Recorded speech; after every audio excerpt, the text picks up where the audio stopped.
Alright, with any luck, we are live. I sure hope so.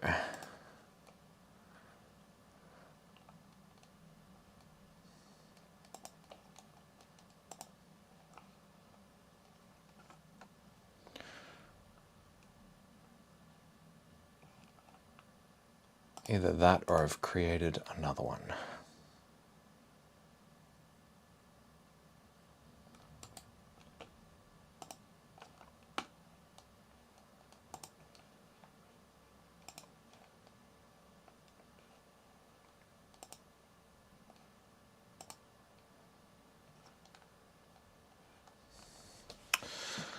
Are we live? Can anyone hear me? Am I making any noise? You are indeed live. Thank you, life-sized teddy bear.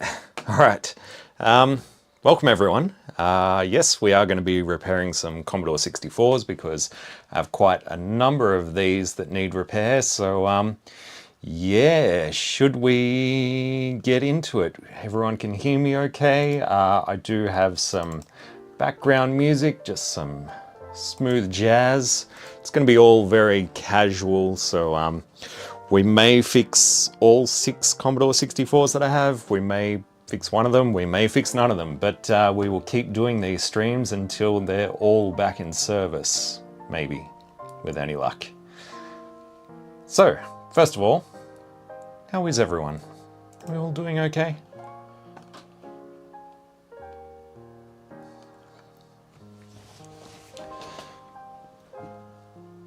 Six PLAs. It's not going to be 6 PLAs. It's going to be 5 probably. MT RAM is also a good possibility. So yeah, on the bench, this is just my ZIF socketed 64 because it's always worth testing to make sure the capture setup is working. So let's bring up the capture. And we'll just make sure that everything is working. Looks pretty good. Let's get rid of that. So yeah, we do have 6 Commodore 64s that need repairs, and of course this machine will probably come in handy for some of that. I figured we'd start out with the first one, which is in pretty rough shape. There's a big crack here. The actual case is sort of bowed in. So yeah, it's pretty messed up. I did look inside all of these and they all appear to have been worked on previously. So adds a little extra layer of challenge, but I'm sure it'll be fine. So let's whip this thing open. I can tell you right now that it has a black screen. I already tried to power it on and that's all I got. So, and there's a screw missing. Let's take a look inside. And yeah, let me remove these things.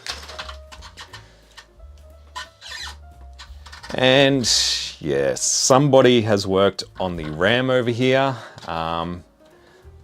So there's a whole different bunch of RAM chips in here, and they've also, looks like they've cooked the board a little bit. It's sort of a bit discolored. So yes, update your bingo card to ruin traces. Yeah, bit of a worry, and they didn't bother putting sockets in, which is super annoying at the same time. Let's just power it on just in case it does something, but I highly doubt it. By some miracle, it might start working. We'll find out.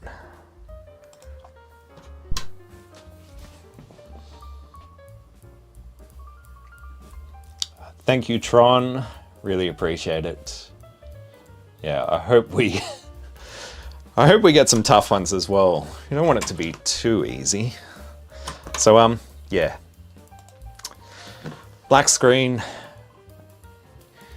Yeah, yellow dots on the chips. I've seen that before and I don't know why. I don't know if was that from the factory or has somebody gone through this thing and thrown dots on the chips. It's weird that the PLA has 2 dots. Oh, and I can see the SID. It's bring this back in, see if we can get the reflection just right. There's a cross on the SID chip. So, not looking good for the SID. I think first of all, let's pop out the SID chip, because that could be what's holding the machine up. And if it's already dead, there's no point in having it in there anyway.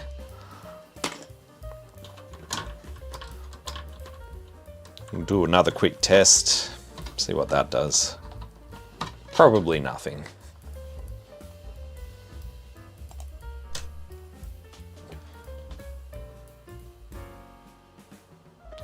Yeah, nothing.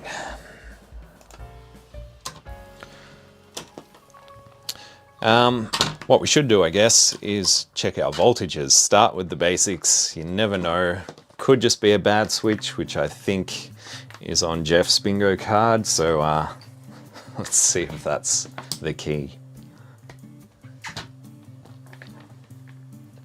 Ooh, we do not want continuity.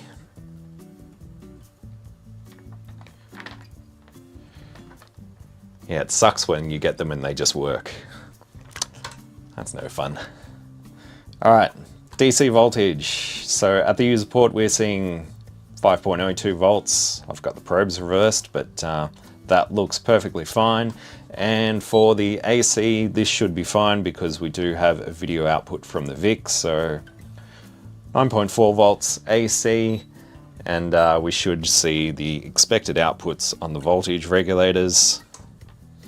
So nothing too thrilling here. 12.19, a little bit high, but that's okay.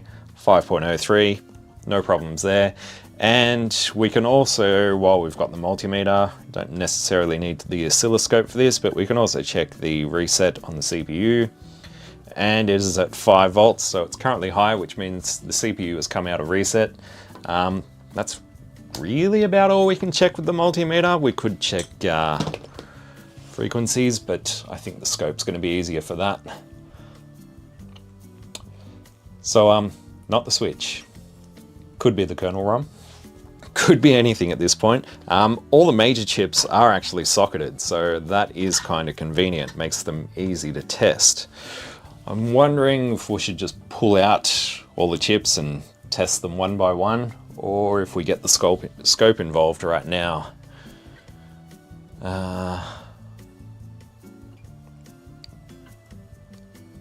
Oh yeah, yellow dots might just indicate pin 1.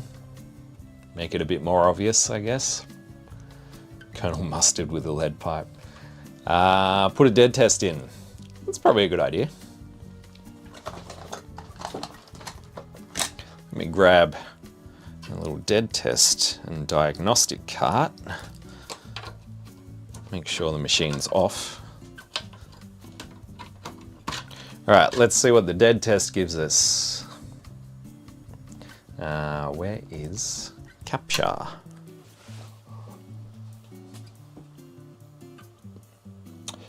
Dead test gives us nothing. Just switch the machine on and off again. Yep, nothing at all, black screen. So it's proper dead. Well, that's fun. Let me bring up the scope.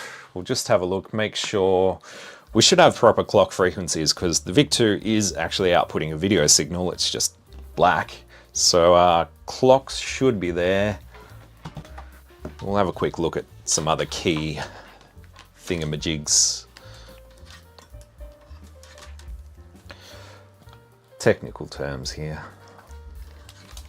Let's bring up scope. Reseat the VIC, yeah. Could potentially just be a poorly seated chip. I should have started here. So there's our clock signal coming out of the CPU, 985 kilohertz, which is standard for a PAL version. Why is... hang on. And the scope capture has frozen. It's a bit annoying. There it is. Let's try that again. So there we go, 985 kilohertz out of the CPU, which is normal for a PAL system. Pin 38 is the read-write, and we should be seeing activity on that. There is some stuff here. Ooh, yeah, see, that don't look right. There's sort of this long line at about 2.5 volts. I think that's one of the data lines. Could be either 0 or 7. Yeah, all the data lines have that same sort of issue. That one doesn't look as bad.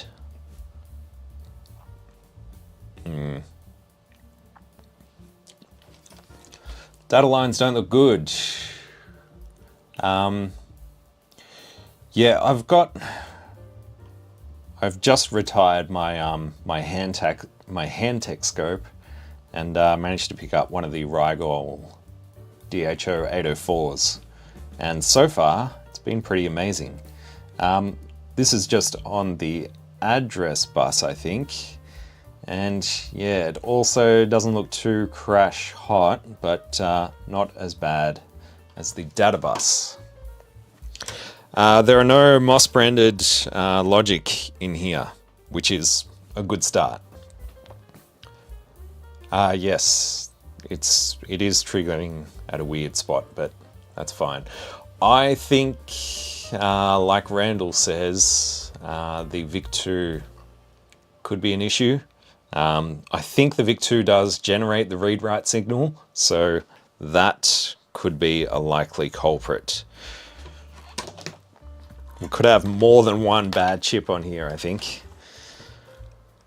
All the data bus is screwed up. CPU is doing something, well, at least it's trying to do something by the looks of it. So I don't really suspect the CPU at this point. Let's pop out the VIC chip, put it in another machine, see what it does.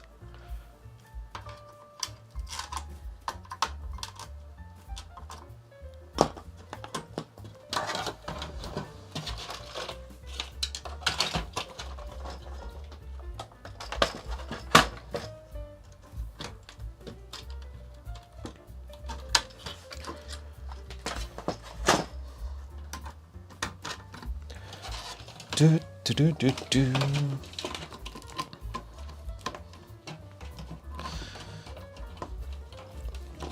I mean, seeing as everything is socketed, may as well take advantage of that.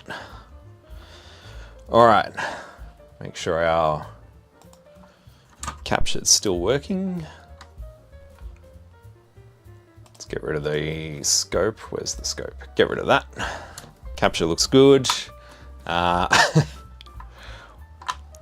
We might get a very elated celebration if this starts working. Guess we'll see.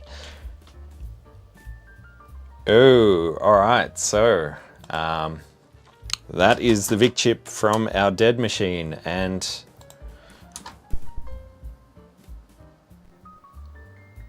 that's a dead VIC-2.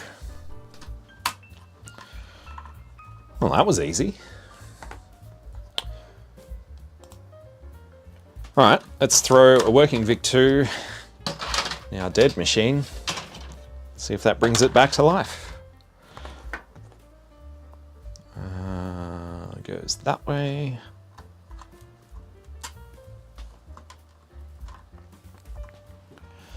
Looks good.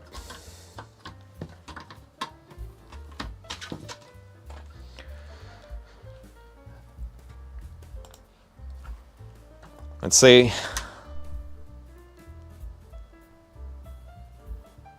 No.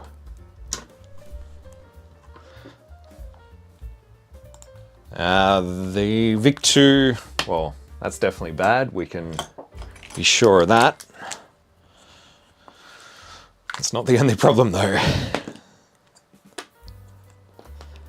Let's throw back in the dead test, see if there's any change.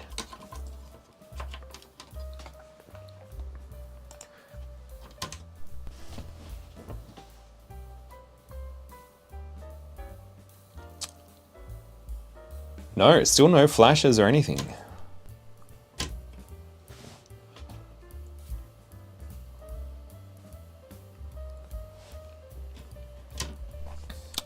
Yep, multiple failures. Well, like I said, seeing as we've got a bunch of things in sockets, we can at least take out all the ROMs and the CIAs because they're not required to run the dead test. And it could well be a kernel ROM. We shall see.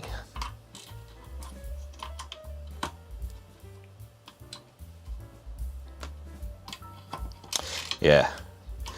It's always sad when the VIC-2 dies and the SID as well, which looks like what we have here because they're the most expensive chips pretty much. The ROMs I'm not too worried about. Ooh, and the rain. The rain's really coming down outside. Alright. All the unnecessary chips for the dead test are out. Let's see what happens this time.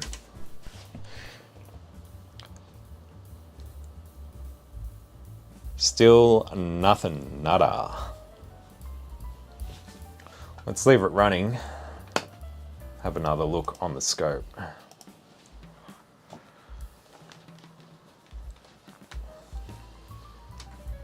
Yeah, I'm trying to avoid admitting it's going to be the PLA. It's probably the PLA. That's clock. So our read-write is still just sitting high. There is nothing going on there. And now our data bus is just low.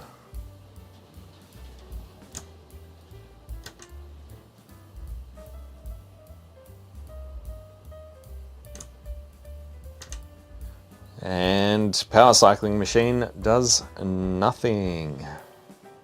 Oh, there's a flicker of activity. Let's see if we can capture that. That's pretty random though.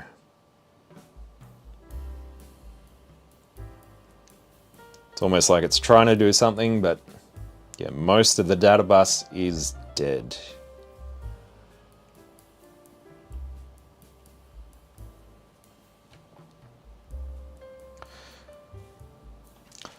Still, it would appear that CPU is trying to do something.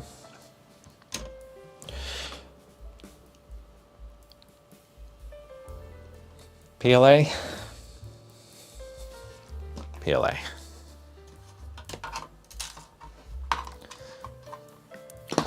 If this doesn't work, I guess, well, CPU is the only other thing that's socketed, so we can always swap that out as well. And then we'll start looking at trace damage because, yeah, whoever did the work previously didn't do a very good job. At least from the top side anyway. Alright, PLA in our ZIF board. Why do we only have a blue screen? Is it really that dead?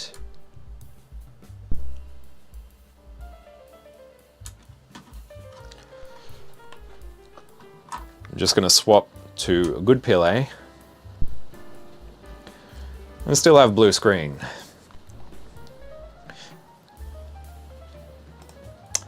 Ah, live streaming fun. I'm just going to restart the RetroTink.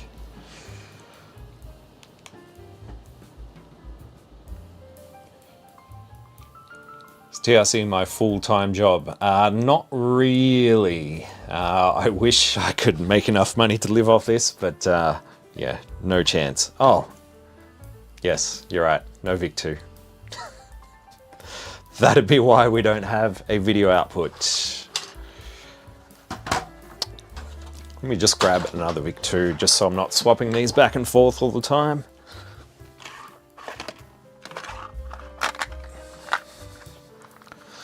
Looks like I have a couple spare, thankfully.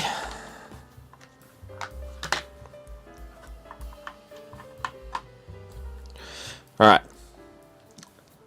Now that we have a VIC-2, it should work. If I have the RetroTink set to the right input.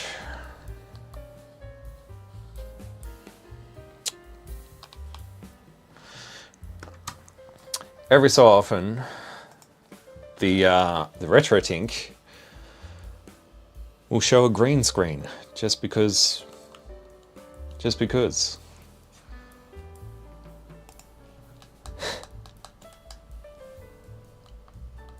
All right.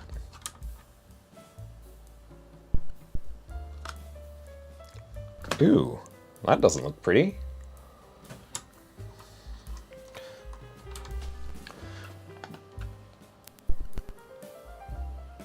Well, that's kind of interesting. That's not with the suspect PLA. Could just be that this hasn't seated properly. These ZIF sockets, I guess, do wear out a bit over time. Oh, and I've just noticed that CIA wasn't in properly either. Let's switch back. Okay. So it's kind of working, but I have the wrong colors. Oh, and I just noticed the color RAM wasn't seated properly either. Okay, that looks better. So that's that's the ZIF board working properly again. Let's throw in this suspect PLA, see what happens.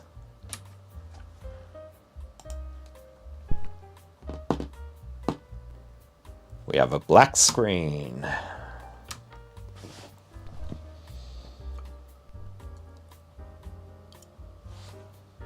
Cool, all right.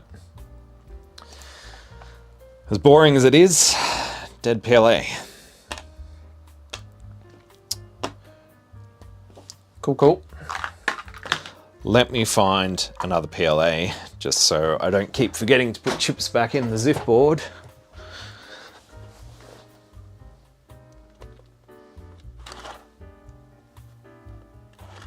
Do I have another PLA?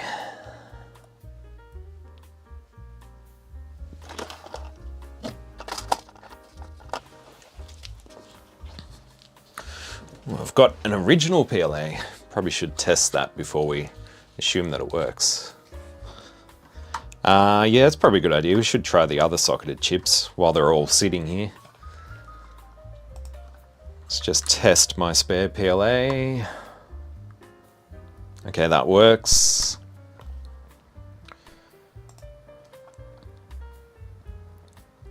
Let's just throw all these other chips in at once.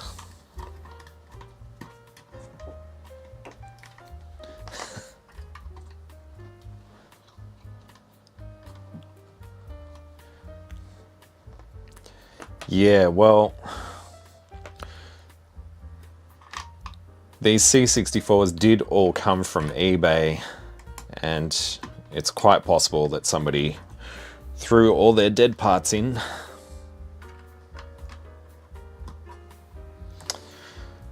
Let's see if our ROMs are working at least. Okay, ROMs work. That's good. CIAs. I suppose we should test that CPU as well.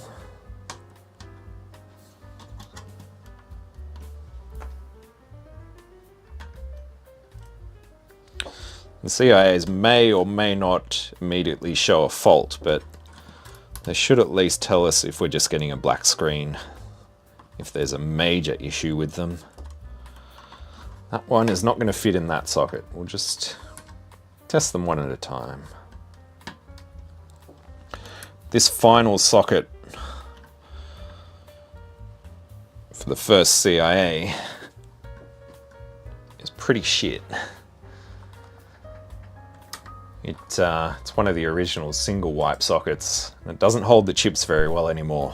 All right, one CIA works. I'm just going to quickly swap to the other one from that board.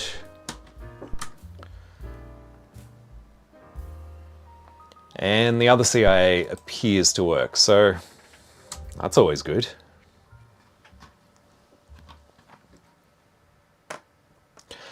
I do sell some of these on once I have them up and running. Generally, I don't know, I like the hardware repair side. The whole refurb, cleaning, all that stuff, not really a big fan. So I try to avoid that whenever possible.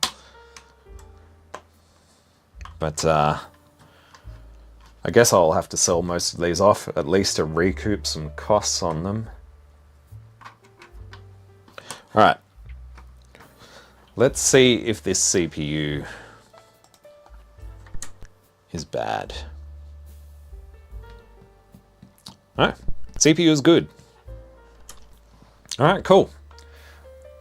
Well, that solves that mystery. So, dead VIC2, dead PLA.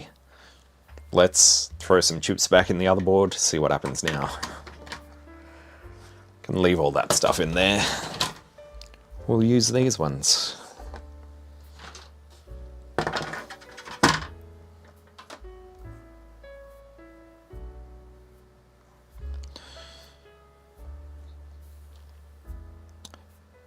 That's my CPU. I really should write what these things are on the bottom of them. This one's got a yellow dot as well. Is that my CPU? Let's not risk it.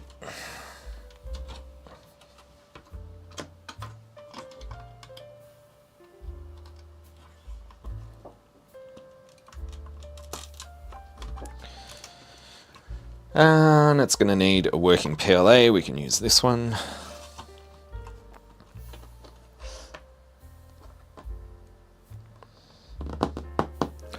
Let's just see if it boots the dead test now.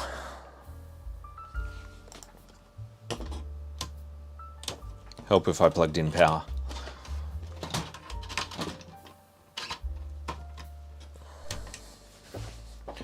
You'd be fine with the filthy one. Ooh, we have flashes. 5 flashes. Let's just do that again. Is that 4? Oh, it's 5. All right, 5 flashes. Anyone remember what 5 flashes point towards? One of the data bits. What I might do is just hook up the scope. We should be able to see which one it's trying to indicate. Let's bring this back down. So that's our clock. Read write does have activity occasionally.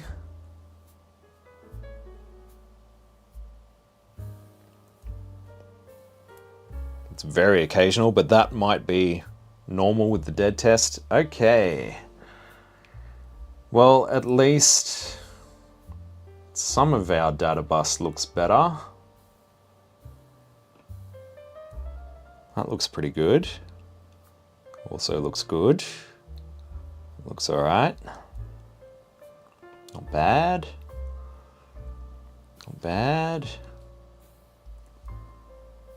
Looks good.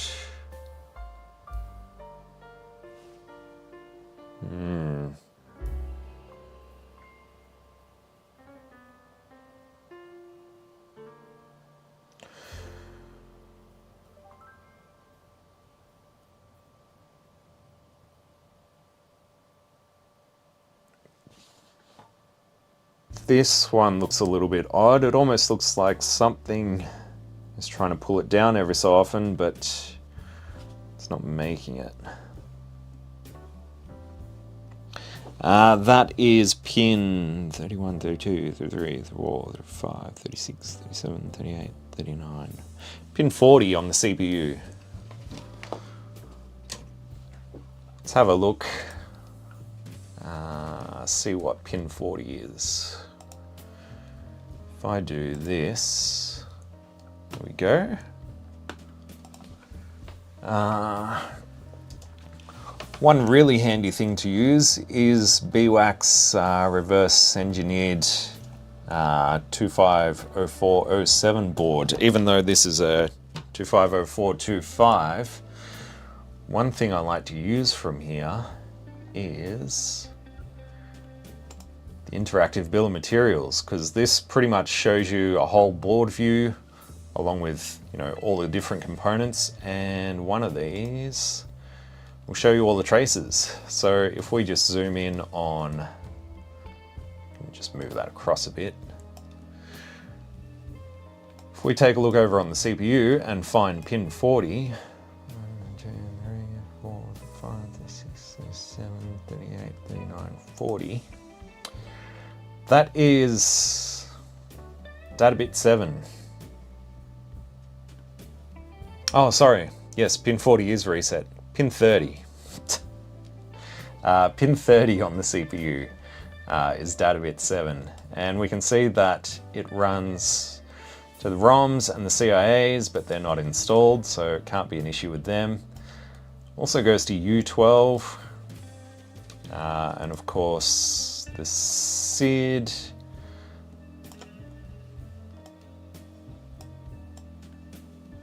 Doesn't seem to run to the PLA though.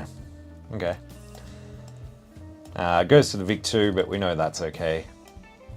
And there's no SID installed, so data bit 7 would either point to the RAM at U12, or does it go through? It should go through one of these multiplexes, shouldn't it? No.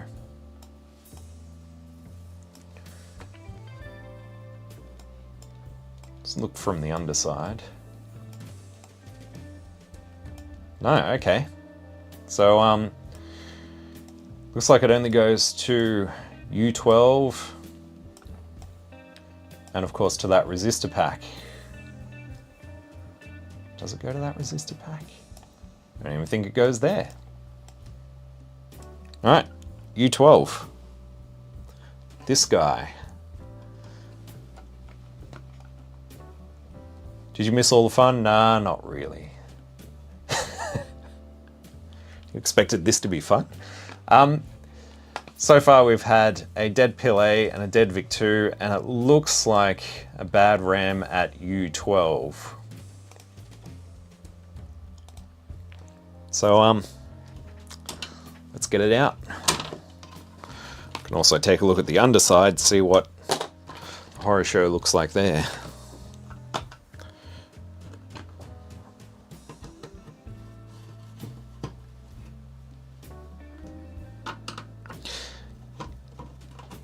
Yeah, and the toasty part of the board. I mean, using hot air is a good idea, but you do have to be somewhat careful with it.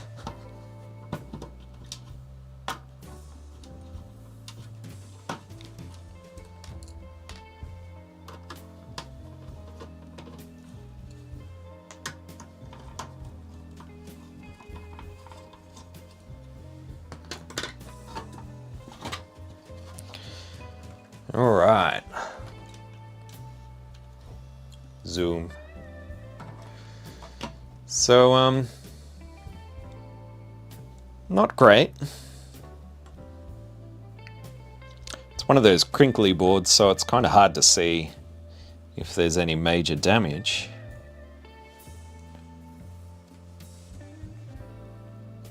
I would say it looks okay. Nothing immediately jumps out at me anyway. So, yeah, let's get U12 out. That guy, see what happens.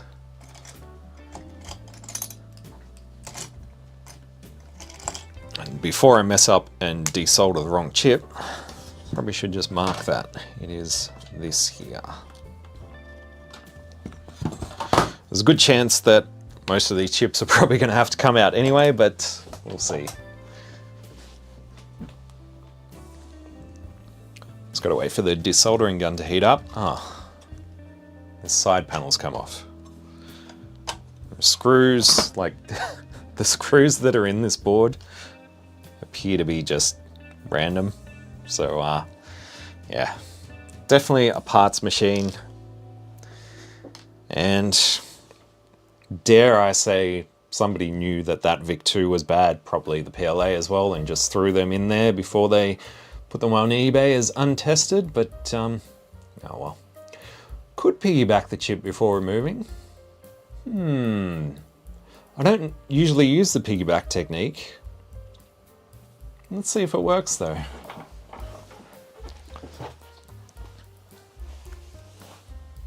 Just find a RAM chip.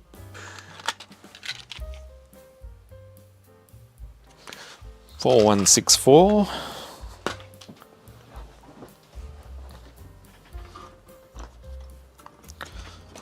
While the desoldering gun heats up, may as well give this a try.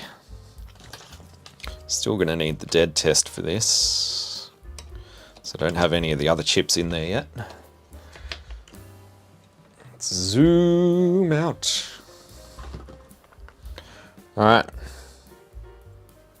piggyback. Ooh. Have to bend those legs in a little.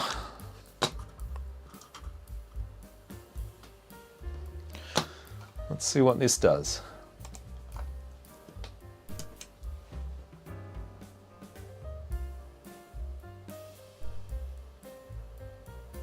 Still getting 5 flashes. It's pretty firmly on there. Let's just try it again.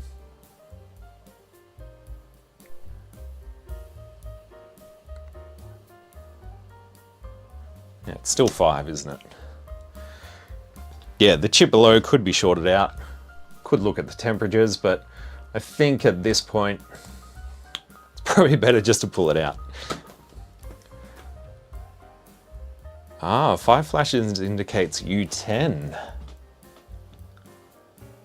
Interesting. So it looked like data bit 7 was bad, which is U12.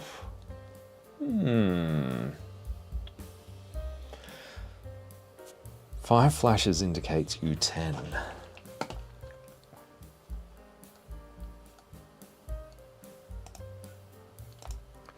Let's see. U10 is data bit 3.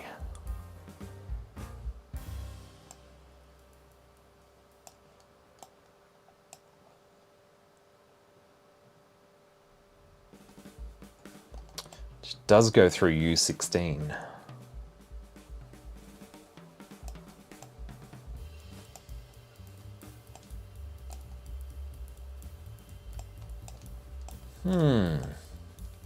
Well, that's thrown me.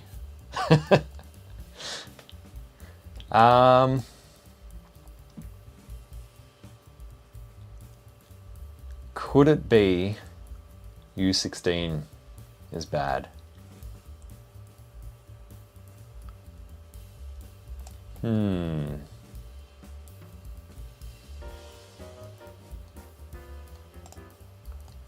What is U16?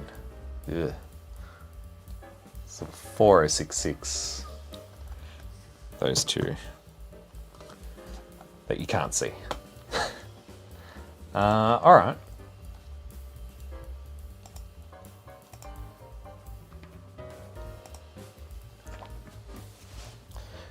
Piggyback U10. It's a good idea.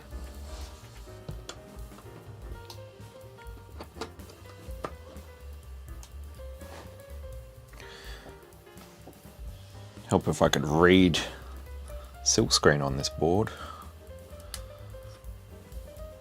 All right, U10 piggybacked.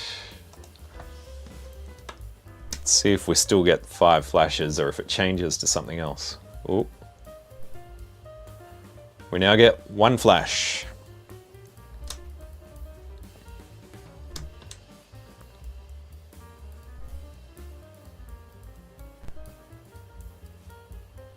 And then 5 again. Perhaps it is not the RAM. And now we get 1 flash again.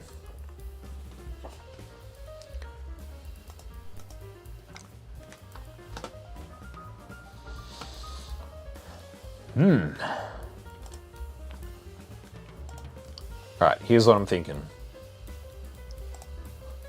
Bring up the scope again. Just going to take a quick look at the address bus.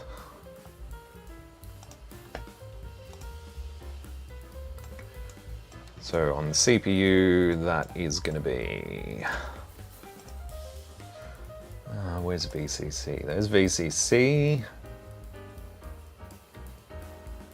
Alright, pin 7.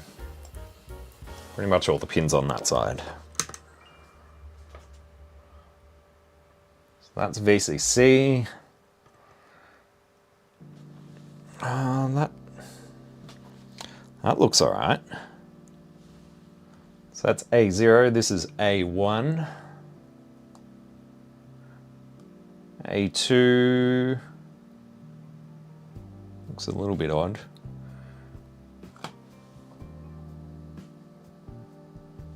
A3 seems okay. That might be okay.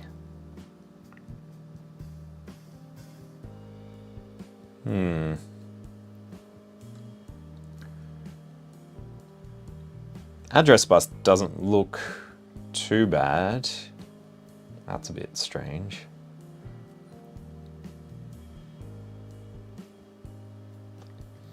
I wonder if those...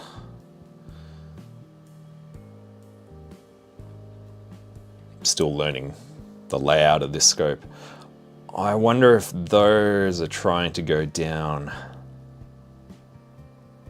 and they're being fought by something else.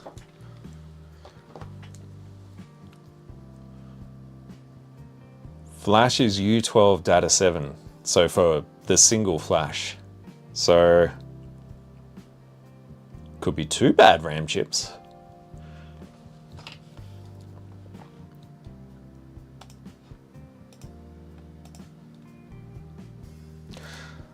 Let's get all that out of the way and grab another RAM.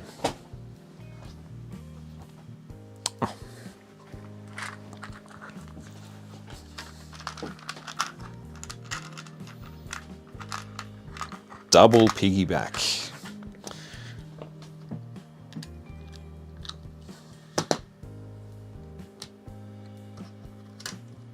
Let's see how this goes.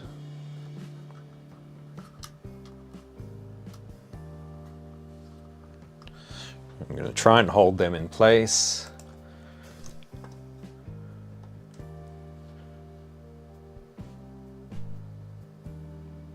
And now we get 2 flashes.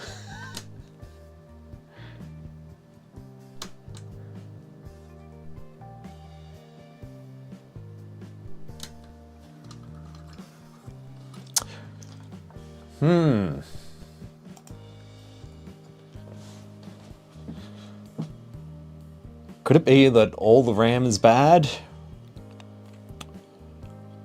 Could it be a multiplexer? But then why would the flashing change when we piggyback the RAM?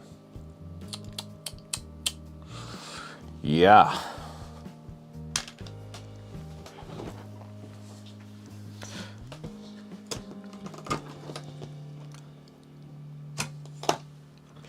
What maker RAM is on the board? It's a mixture. There's some Oki RAM, Samsung, Fairchild, Texas Instruments, Samsung, Dahashi, Mitsubishi, everything except MT pretty much.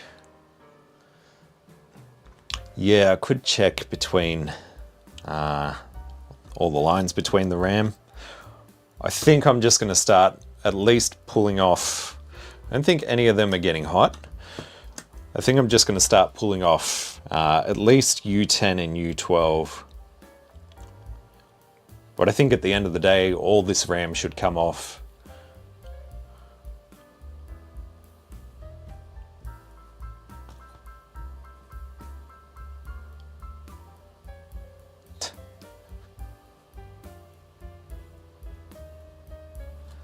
Nothing's getting hot.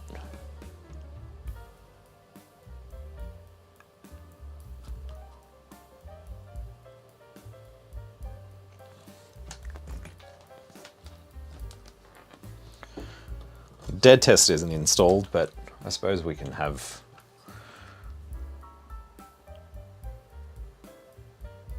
a quick look on the scope, and that is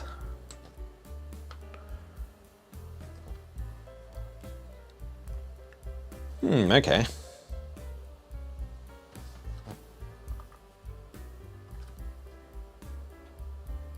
So without the dead test in there, definitely U10 looks suspect. Possibly U9.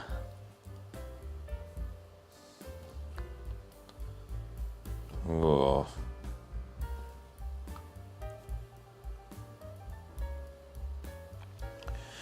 U24 as well.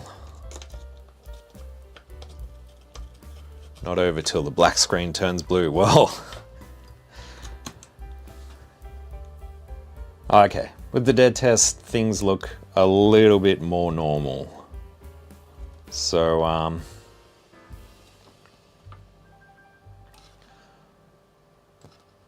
the data out from the RAM all pretty much looks fairly normal.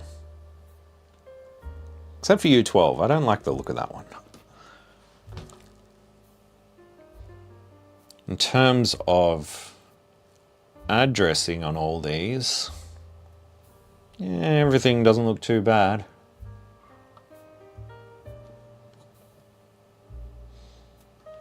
And they appear to all be making a connection.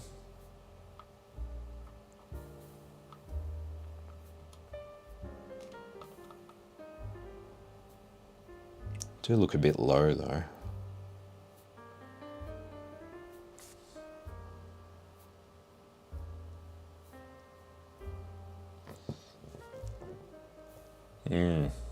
Ugly.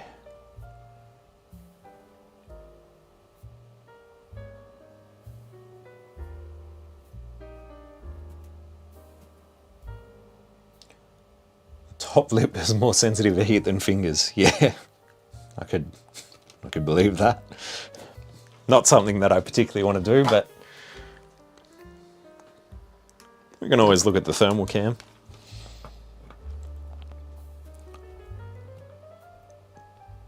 Well, that doesn't look too bad.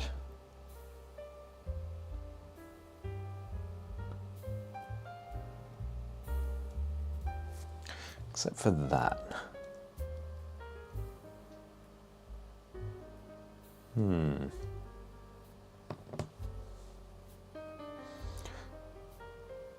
Yeah, see that? That looks pretty suspect. And that's on U21. And that also looks a bit weird.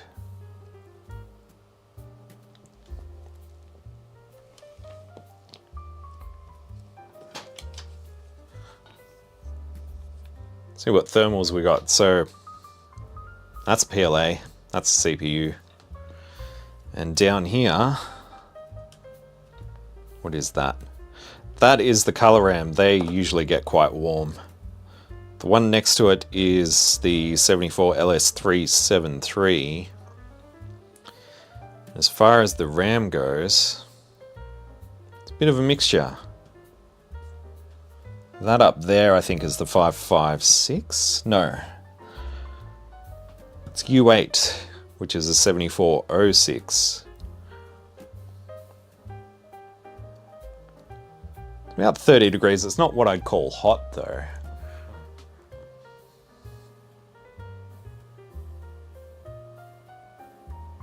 And yeah, color RAM there.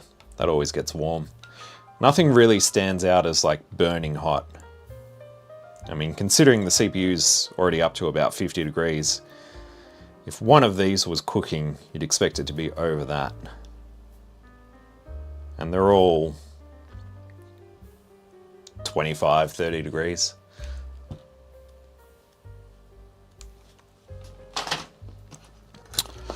Let's not mess around. Let's just start pulling some RAM. Because I want to get sockets in this board anyway. Do not like the look of this stuff.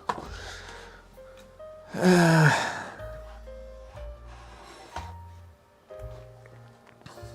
hardly see where I put that cross, but it's in there somewhere. Just here. Ooh.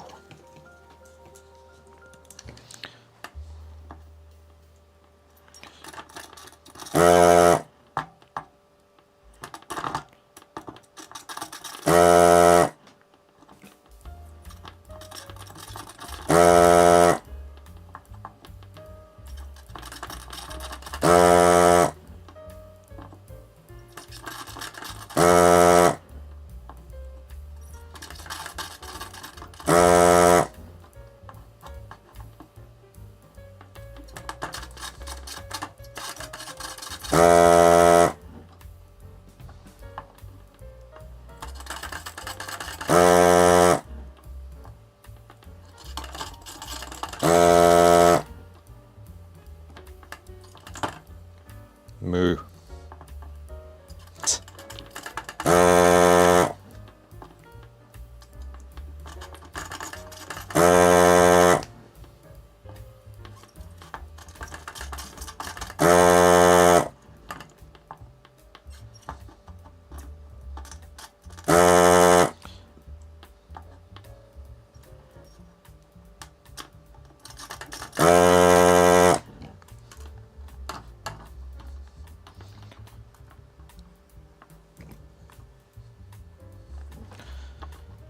Totally missed those. That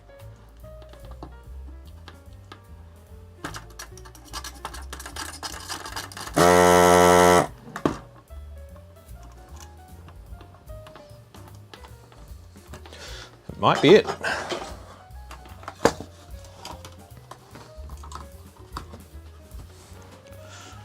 Looks clear from the top side.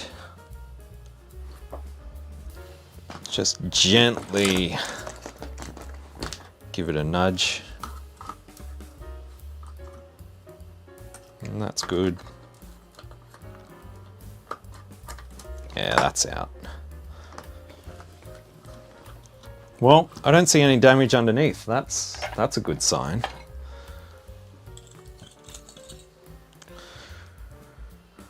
Let's get rid of that scope. Don't need that right now. Yeah, although the board is obviously a bit discolored, topside traces are all intact. That's always nice.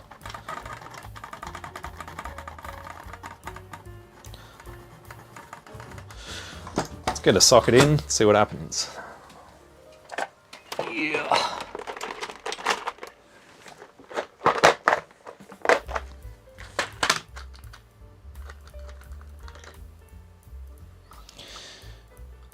Which one is it?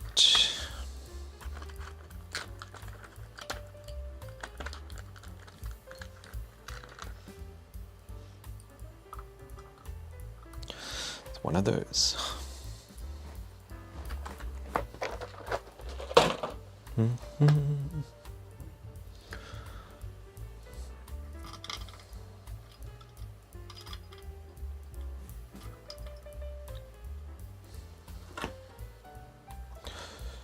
I usually will add a bit of fresh solder to get them out. Depends on the board a lot.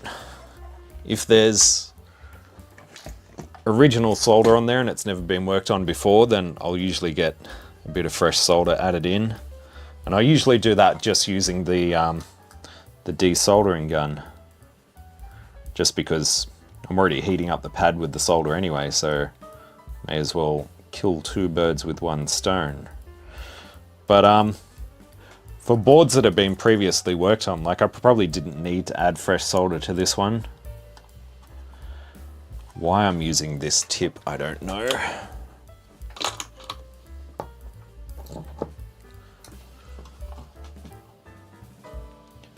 Yeah, it would have been very short if it was the PLA.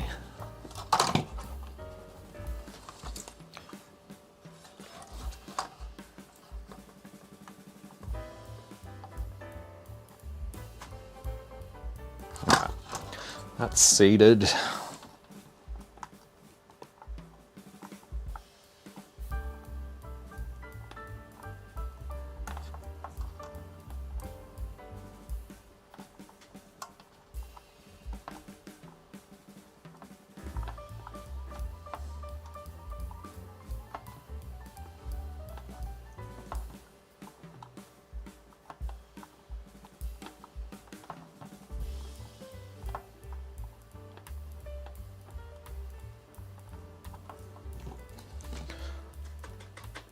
Socket is in. Now, let me grab the little RAM tester. Let's just see if that RAM was actually bad. Could throw it in the ZIF board, but I like using this little thing. It does need USB power though. USB power. Power bank should be able to deliver that.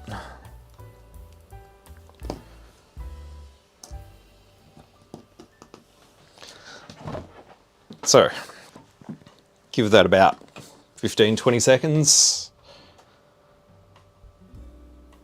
So far, it looks like the RAM might have been good.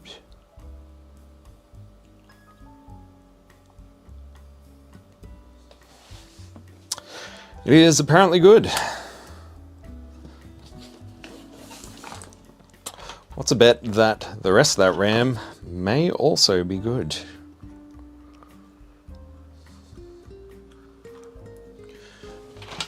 In fact, just to be sure, we'll stick it in the ZIF board, just in case that RAM test is telling me lies, but I somehow doubt it. And ZIF board needs CPU. It has got to be this.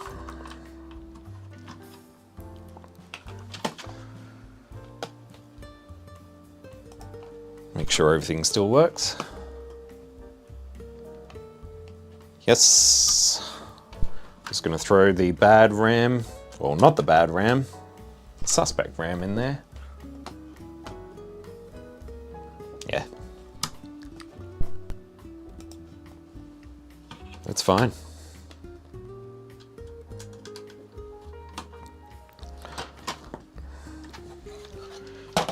So there we go. That RAM doesn't seem to have any issues. Yeah, maybe U26. What is U26? I'm just looking at that board layout again. Don't mind me.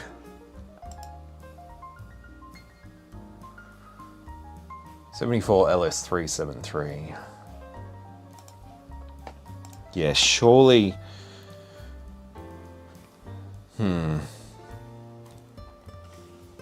Could be U26.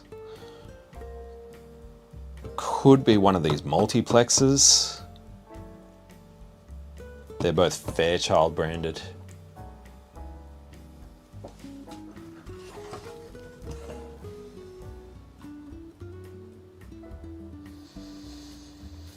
The scope hasn't given me much clues.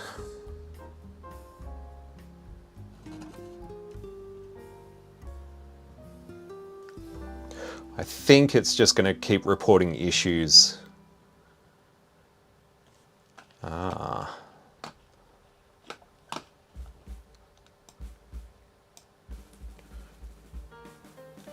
Can't quite read that comment. Latch for the data bits. Yeah, okay.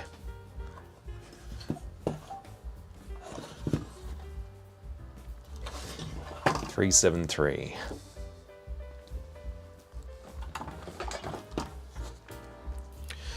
It is, probably should mark it.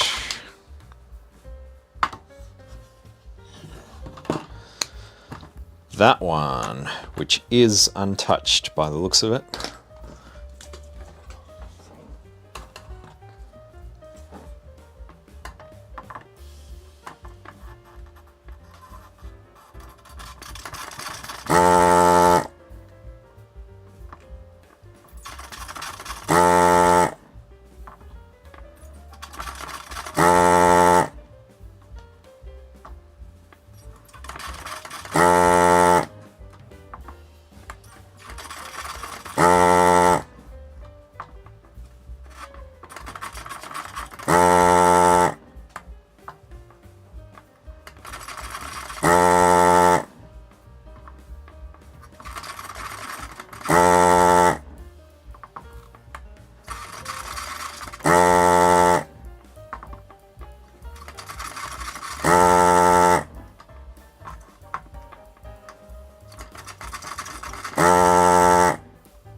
It is not loose.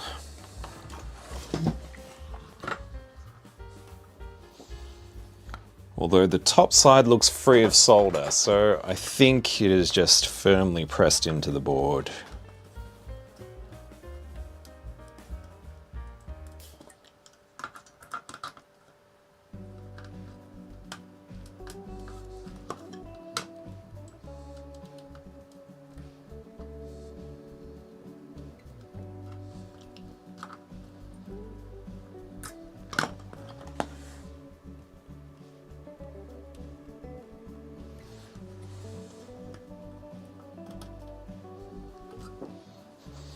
Rightio, let's get a socket in there.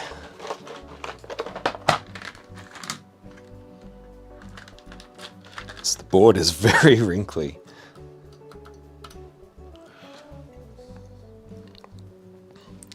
We won't go into other things that look very wrinkly.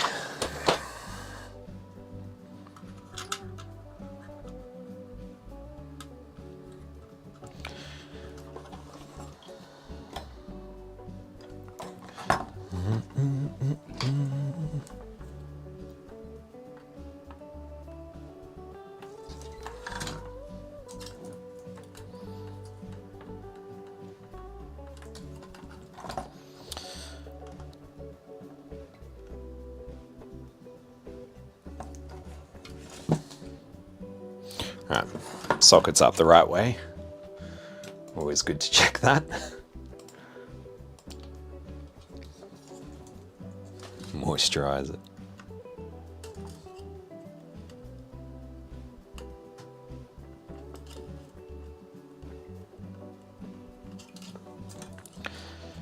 Well, this isn't all that exciting at the moment. But if we make progress, I dare say it'll all be worth it.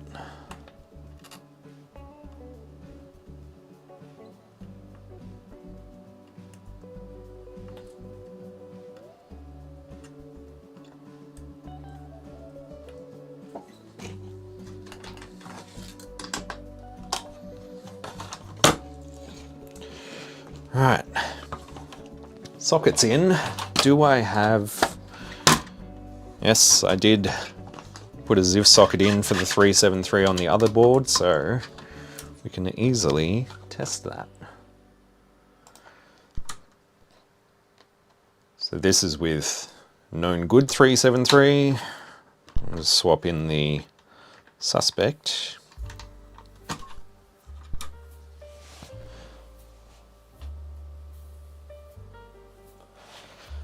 Oh, 373 is good. Surely it's the 245s.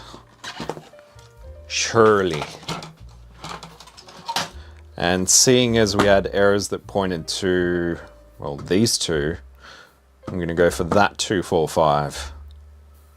I think that seems logical.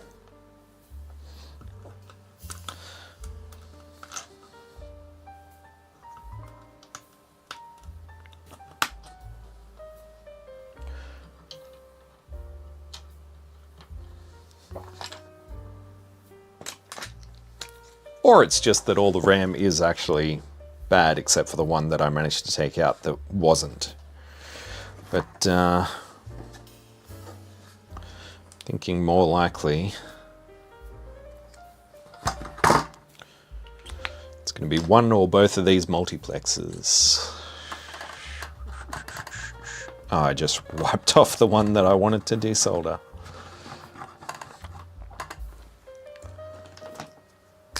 Alright, we know it's that one.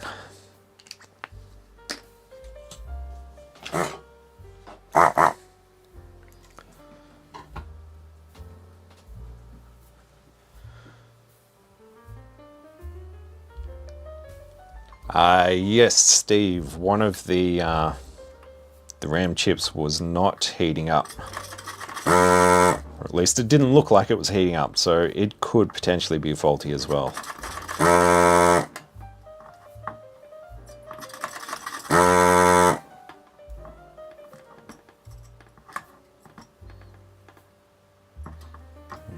pin is bent over.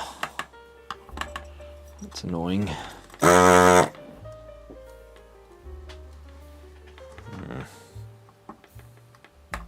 As is this one. Couple of bent pins. I think that might have been from factory.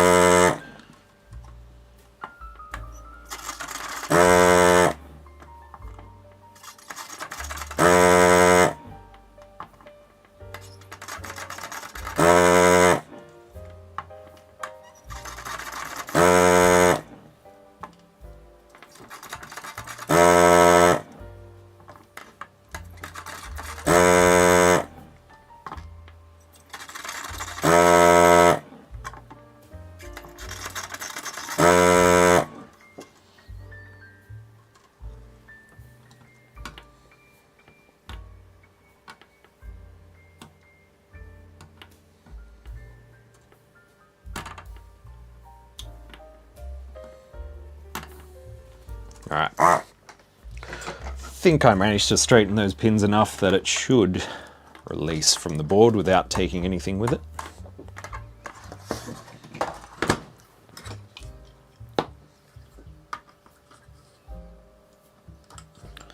Seems good. Yeah, it's fine.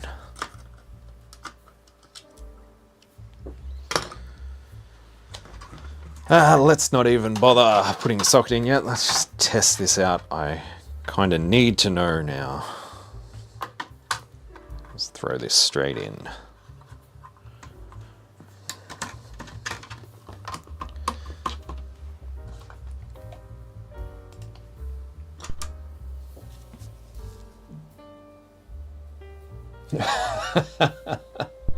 Oh, damn.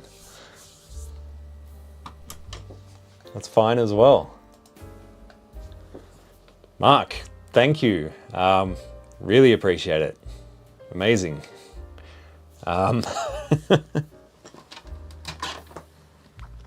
So, where to from here?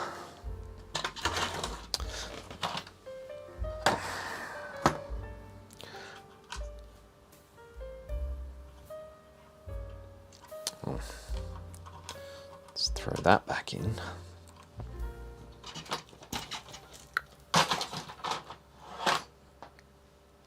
It's like a pile of C64s just there, about to fall over. Let's get a socket in. God, I don't know. I am totally open for suggestions at this point. The CPU is definitely good. Yeah, did test that in the other board, so I know these chips are working. I know that RAM's working, 373 is working, and this 257 that I just took out also appears to work.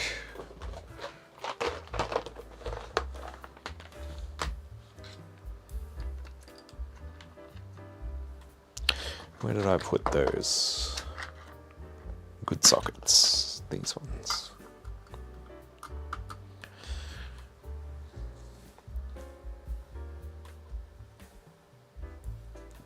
Ooh, yeah. I'd hate to think what would happen if there was an earthquake here. Some of that stuff behind me is sitting on that shelf pretty precariously. No doubt it would be quite a mess if anything were to happen.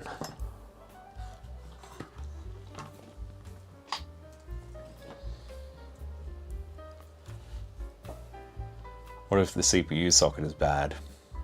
Yeah? Still untrusting of the traces. Just from that one RAM chip that I took off, I trust the traces a little bit more now. But yeah, you could be right. Got LS chips on the left of the memory. Yeah, there's that one up there, which is a 7406. I don't actually recall what that one handles. Apart from that, there's just the 556 timer.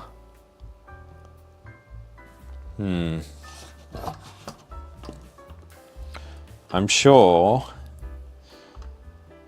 if I wasn't doing this live, I'd actually just be studying the schematics and looking for every possibility, but that would be not very exciting, even less so than desoldering chips.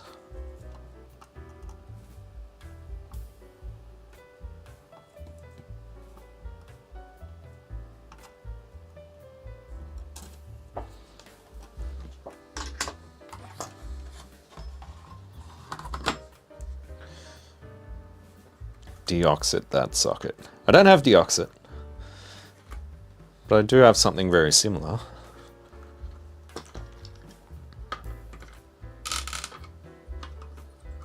It's hard to get deoxit in Australia for some reason.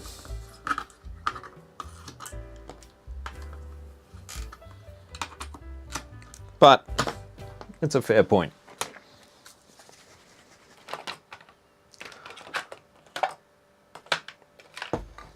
Get some contact cleaner in there.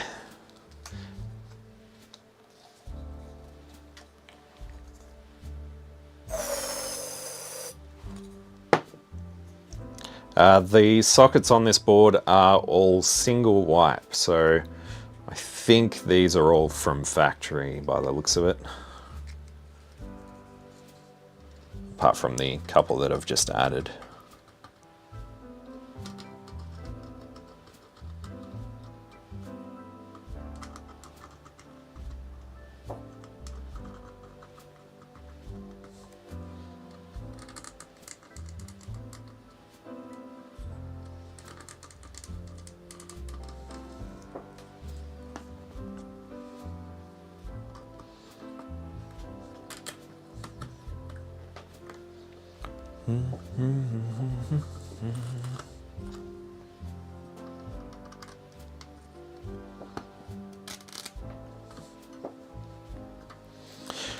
Right, let's just see, just in case. I'll be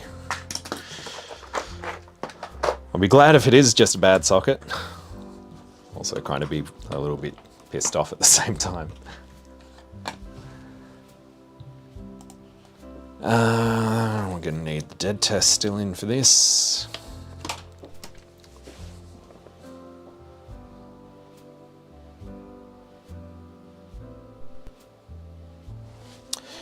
Still getting 5 flashes, and no doubt a couple of reboots will give us 1 flash. 2 flashes.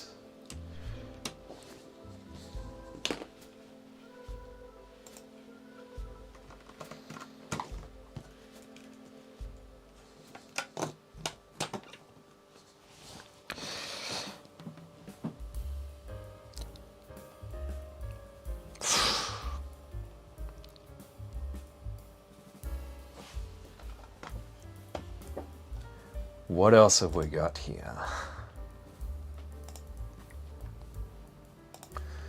Let's bring this back up.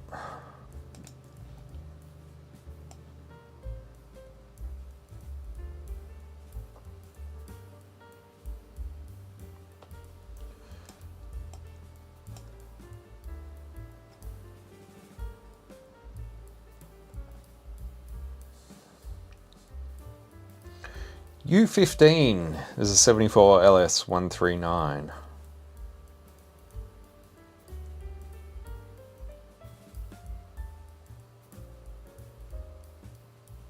Shorted or open transistors? I don't think so. It'd be pretty, well, very uncommon. Any LS logic left? Yes, there is still quite a bit. I'm thinking possibly U15, which is 74 LS139. So it is connected.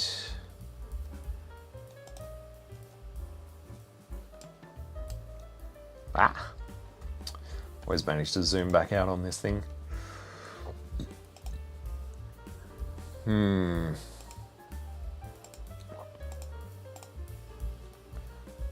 some point, this board is probably just going to end up completely socketed. Could also be the other multiplexer. I don't know. Could be damage under the traces. I definitely picked a tricky board to start with.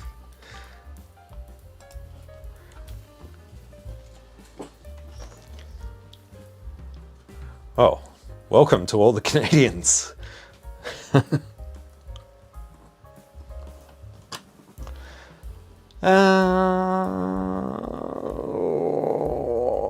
257,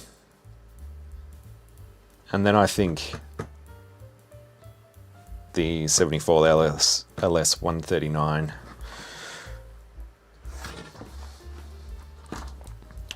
I may actually end up with a board that is completely socketed. I mean, it doesn't have that far to go. It would be kind of convenient, because even the ZIF board isn't fully socketed.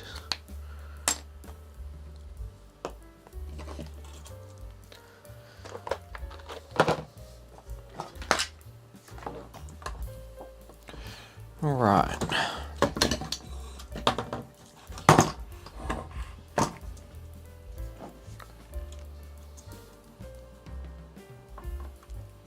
Oritech. It's the source of deoxit. Good to know. Thanks, Tassie Bob.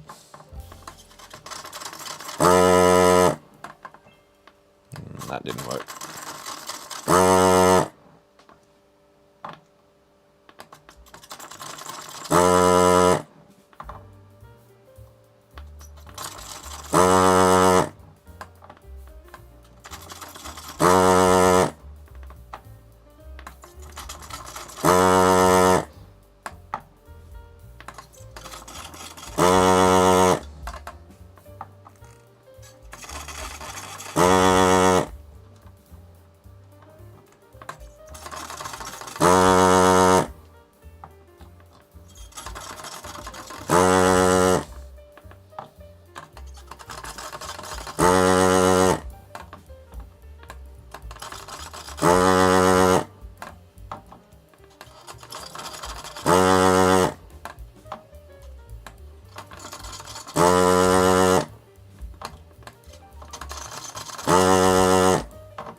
Looks like there is one pin with solder still in it. Third.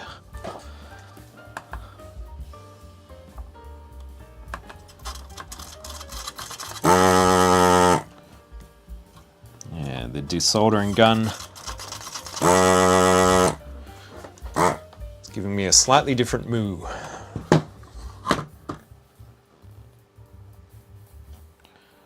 I reckon it's still stuck.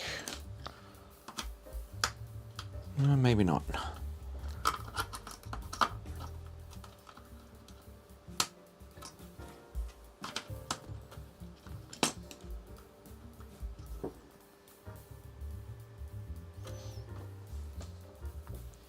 Some bent legs on that thing.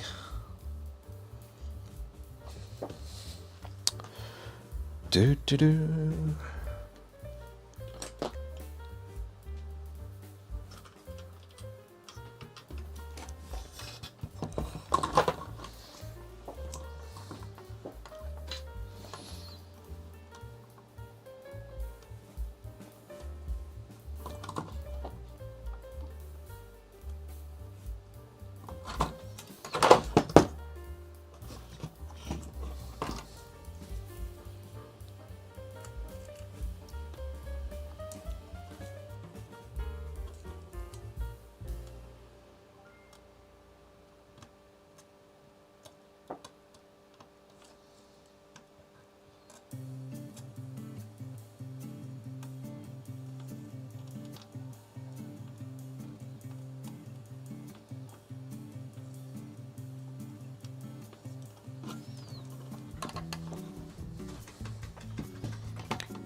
Alright.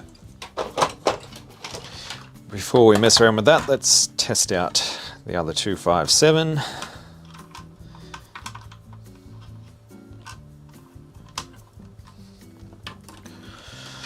Could this be it? Already get the feeling that it's not.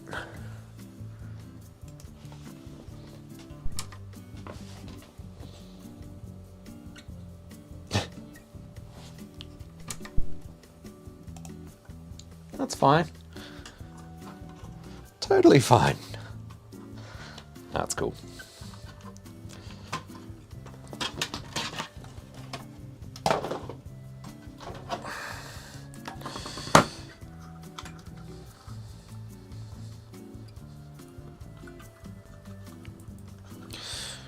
Those bent legs do not like going back in the socket though.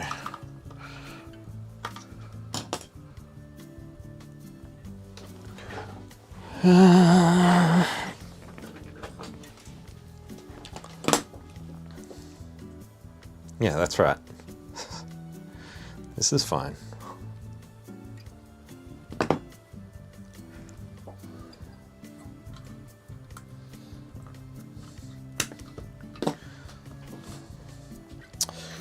All right, 74 LS 139.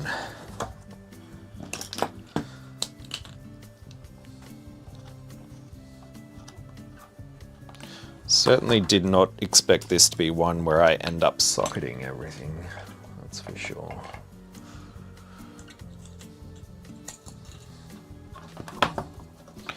Let's clean up the other ones.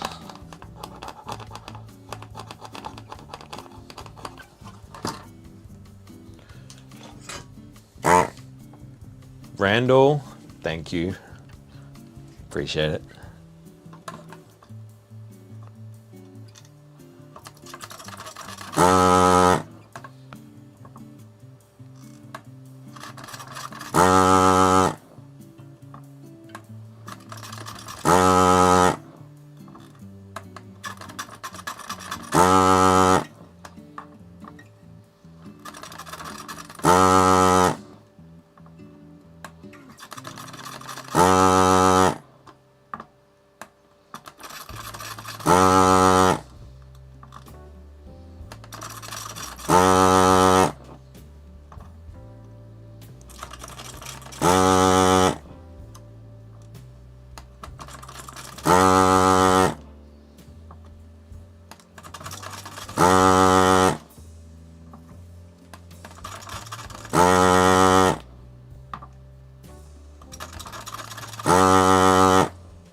It's feeling very rough in there. I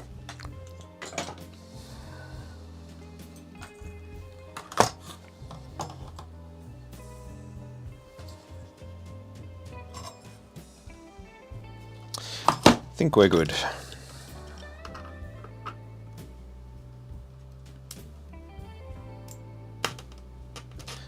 These chips are just very pressed into this board.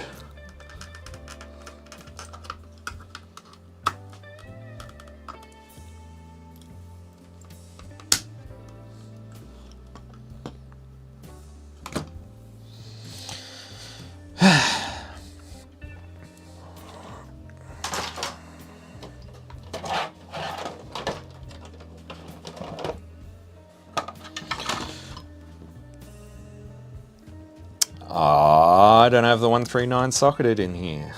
I didn't put that back in very well.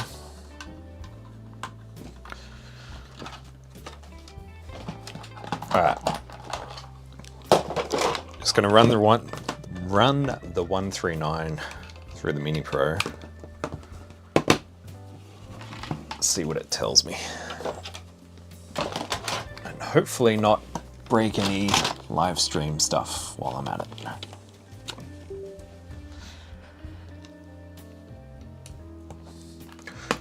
I'll just have to relay what it says.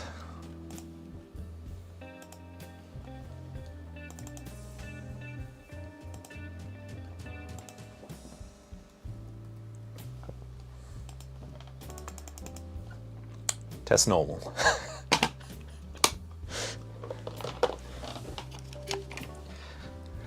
Okay. I'm glad. I'm overjoyed by that.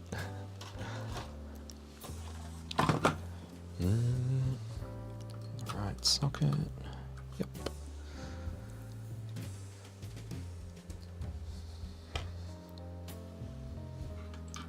All right, I guess the big question is, how much longer do we keep going?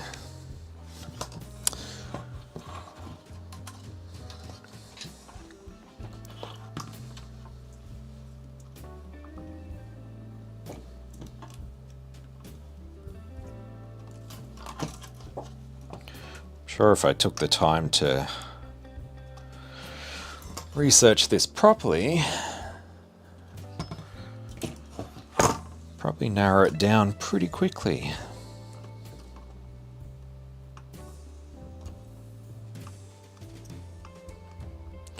As I mentioned, we will continue doing these live streams until all these boards are working, so totally don't mind how long this takes.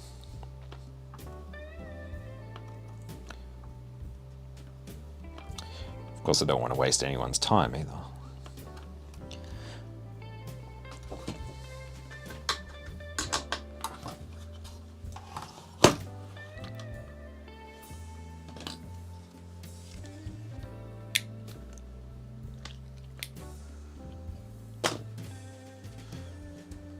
Yeah, it could still be all the RAM that's in there.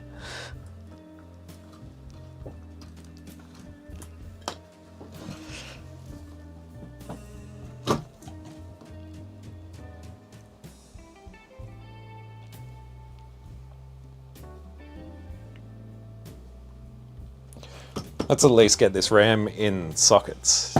Take your time, I'm retired. Well, yeah, I've got nothing else on today, really, so doesn't bother me none.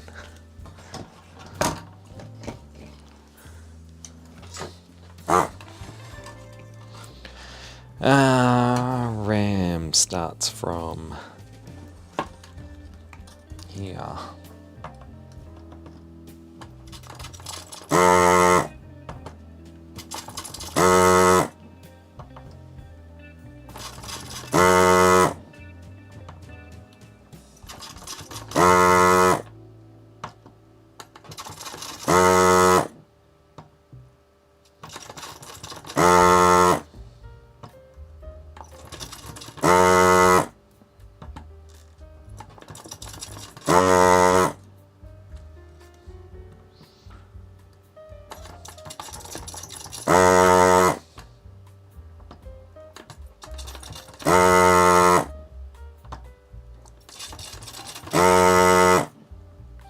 Last RAM standing will be the culprit. Sounds about right.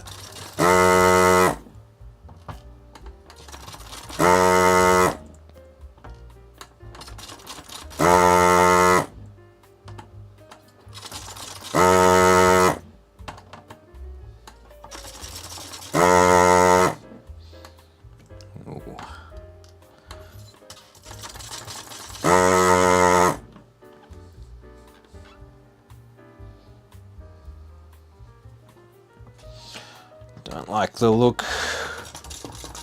And the power and ground pins are putting up a fight.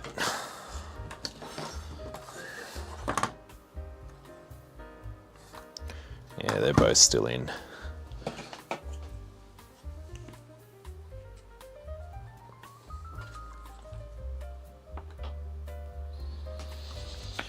will attack them from the top.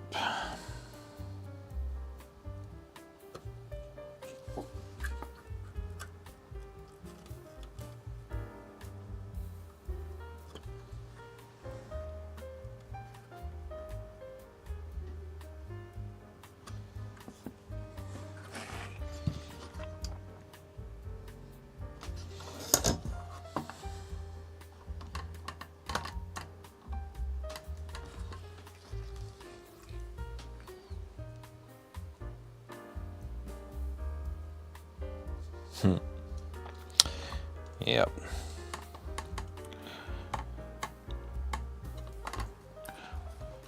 Always days like these.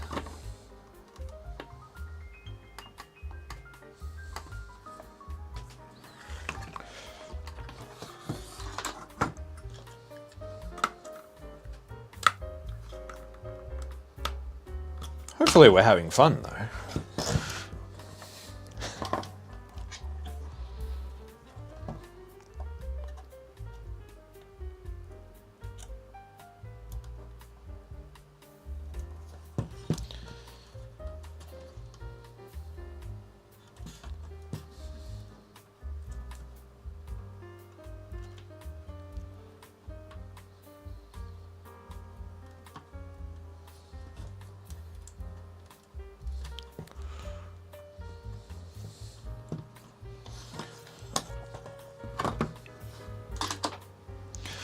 Looks a little bit messy under there. Let me zoom you in.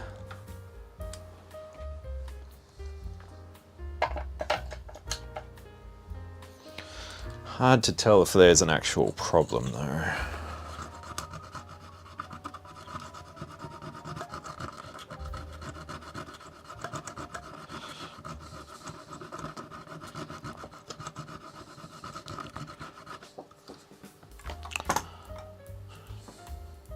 Well, apart from being slightly cooked, I think they're fine.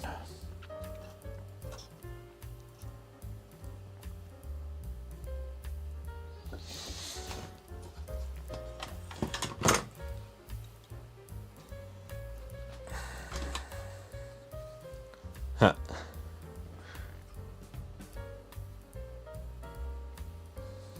Okay, hopefully this won't take 4 months. Oh, was that the one that wasn't heating up? Right, well, let's see how that goes. In fact, while I put socket in, we can stick it in the little RAM tester. Put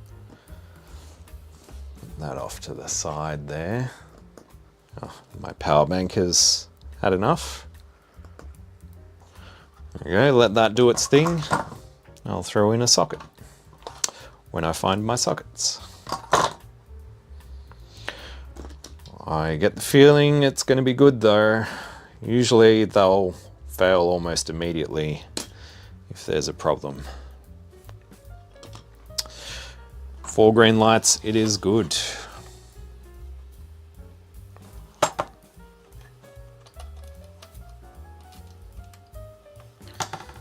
we have a bent pin? No, I just need to clean out that hole a little bit better.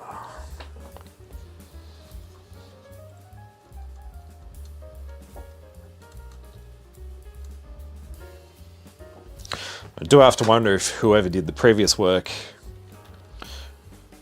obviously suspected all the RAM chips, replaced them all without putting sockets in, the bastards, and gave up when it still wasn't working.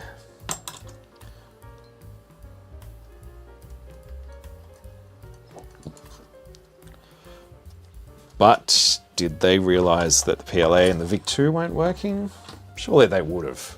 Surely they would have, like, because they were both in sockets, so surely they would have already popped them out and tested them. Be mad not to.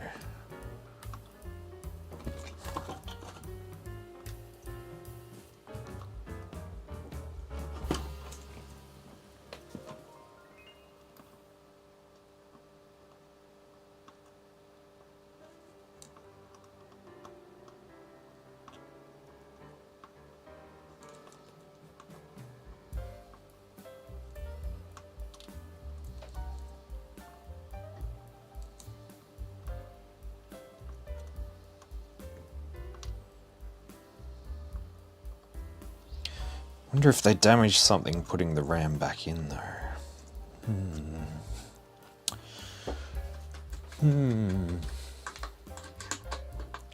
Shirley, don't call me Shirley. Shirley. Shirley. What about Ashley? Actually. Where did I put that RAM? Oh yeah, in the tester.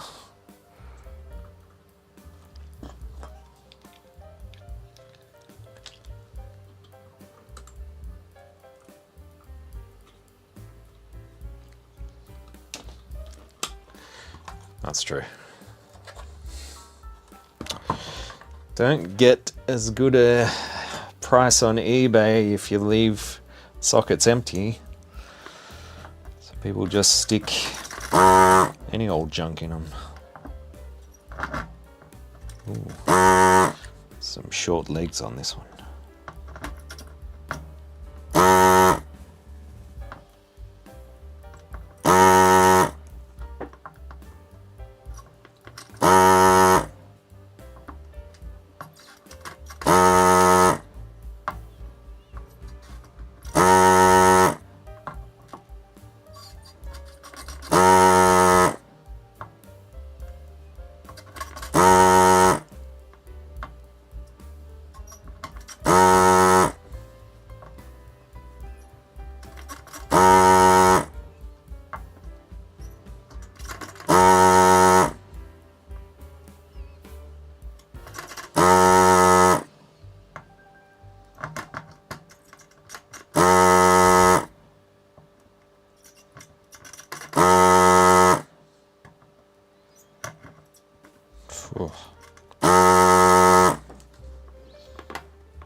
Ooh, that is still very much in there.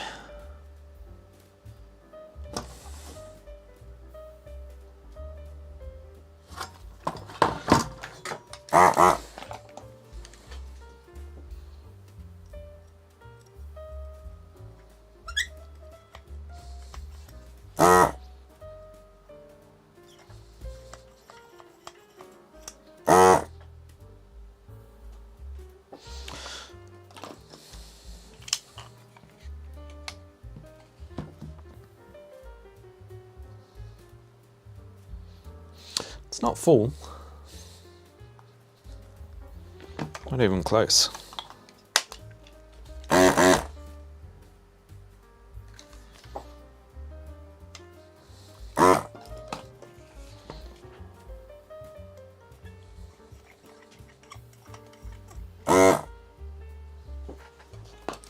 Yeah, it could still be dodgy traces, which no doubt I'll find out at some point. Alright. That one there. That sounds better.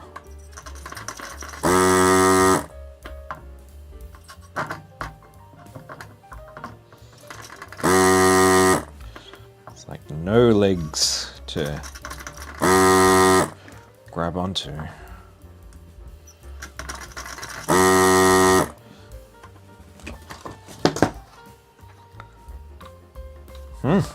Might have to get the heat into this one.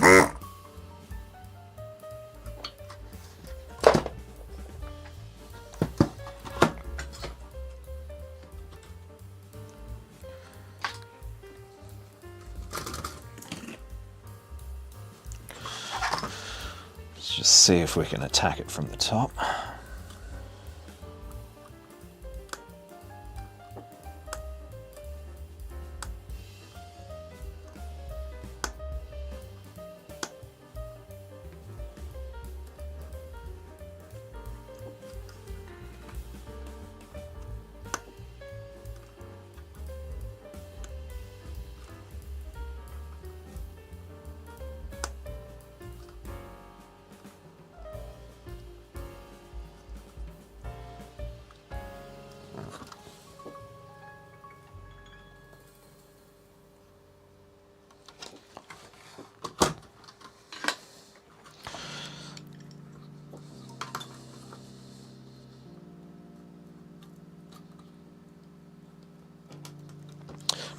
Definitely need the hot air for this one.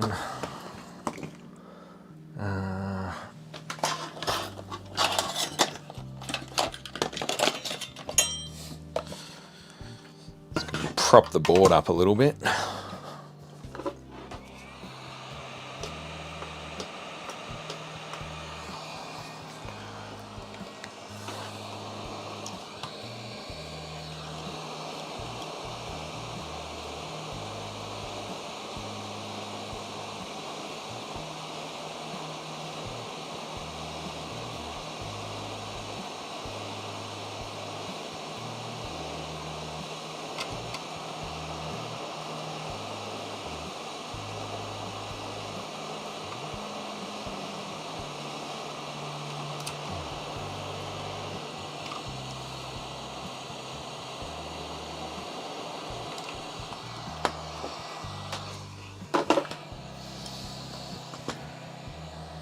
Hot chip.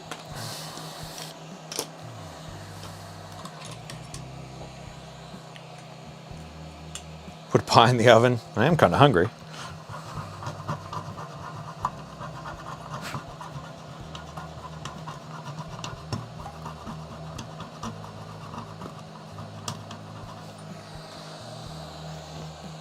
Once again, looks toasty, but undamaged.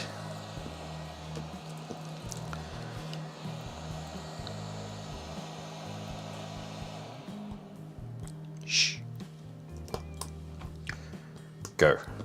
Oh. Oh. Oh.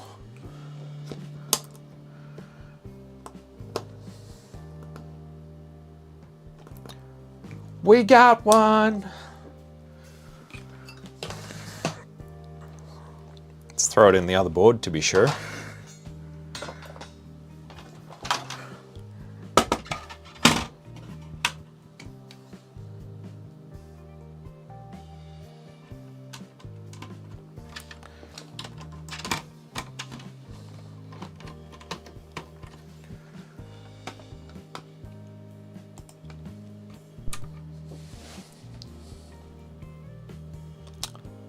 Yeah, that's bad RAM. Wonder what the dead test will say. It's currently in U21. 1, 2, 3,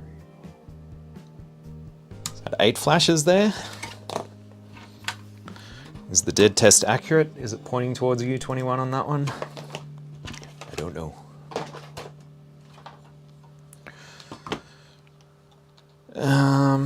Well, let's get a socket in.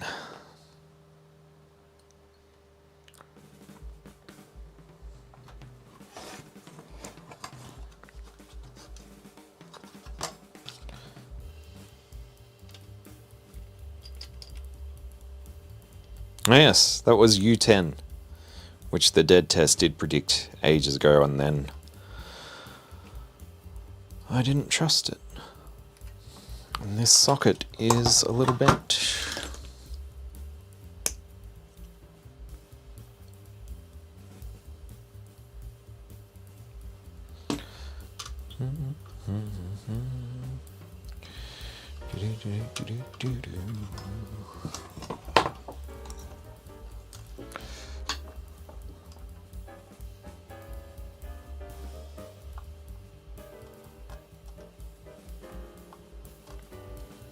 Come on, you.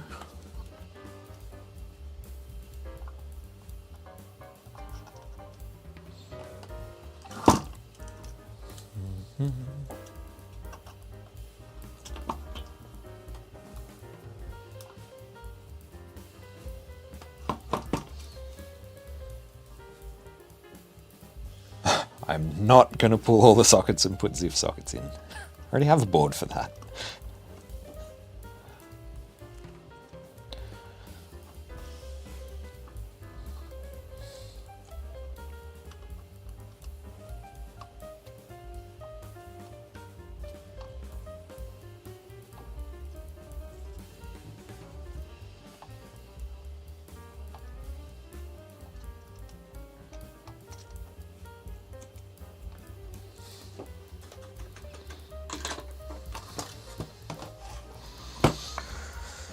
Alright, let's put known good RAM in there.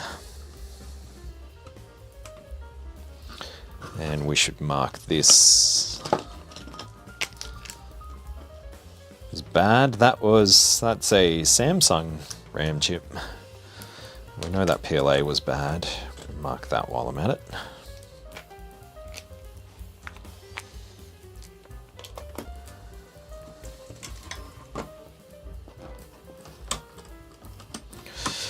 What is gonna happen? And have I put everything back in the right spots? Yes.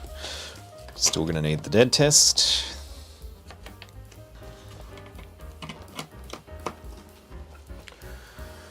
Let's see.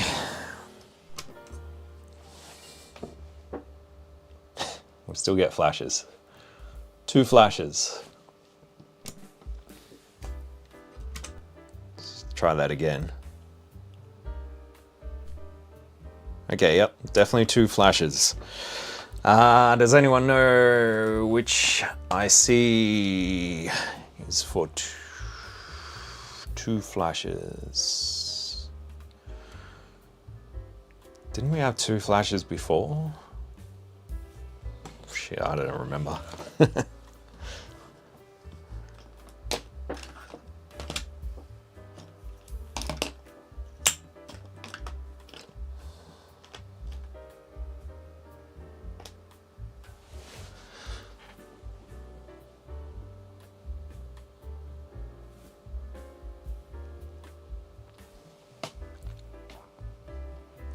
Isn't U8 the 556? I can't even see it on the board. It's too shiny. U24. That is another Samsung chip. That is the only other Samsung RAM, apart from the one that I actually just put in this board, but we know that one is good. All right.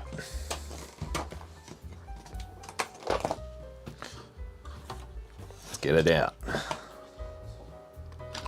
Better mark this one so I don't get lost. It is... Can't even see it on there.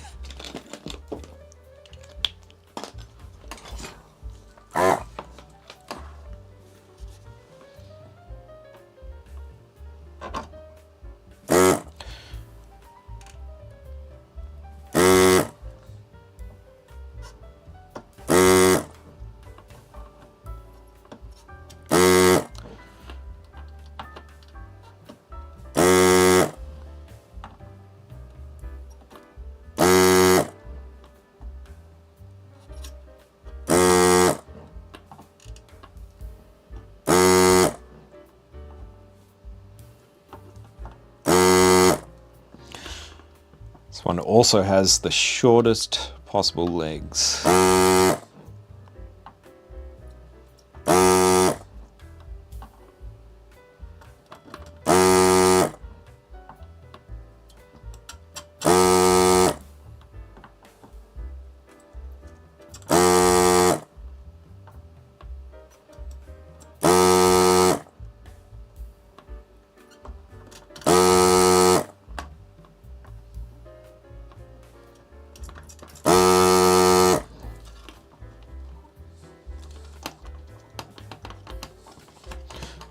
I can't even feel them, and I'm pretty sure the chip's still stuck in there. Oh yeah, it's very in there. That's another hot air job.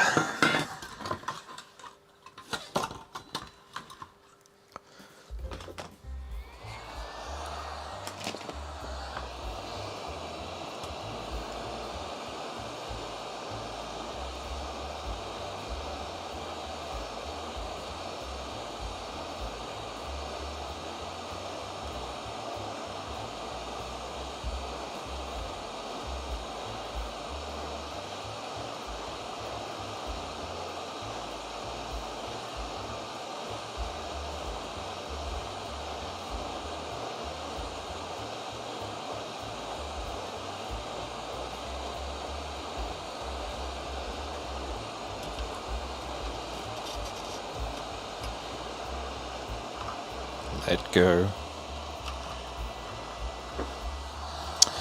It's fine. It's close enough. Ooh, that's hot. Definitely need to clean out those holes.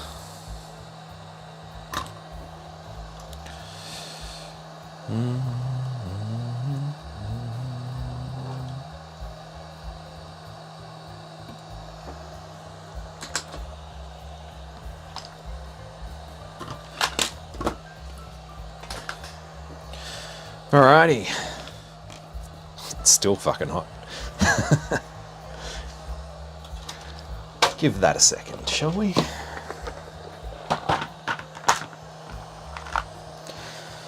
Do I have enough sockets? Hang on. Yes.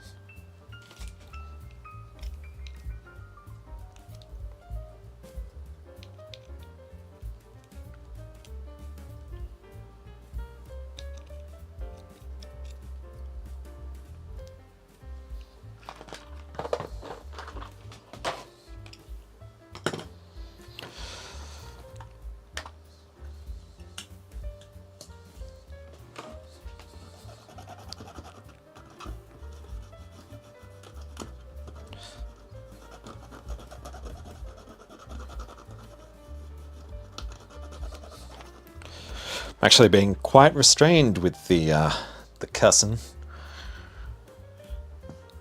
Probably because, well, I'm not talking as much. I'm focused. Sort of. Oh, it's not the right size socket. I will not say a naughty word though.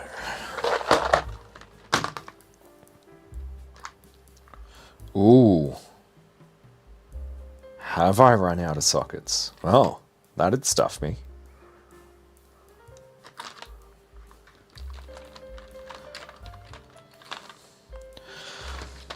So I can use a round pin. Nope.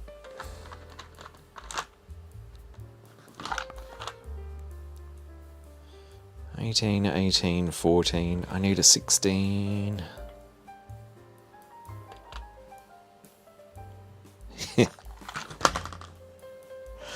I'm out of 16-pin sockets. Unless I use a round hole.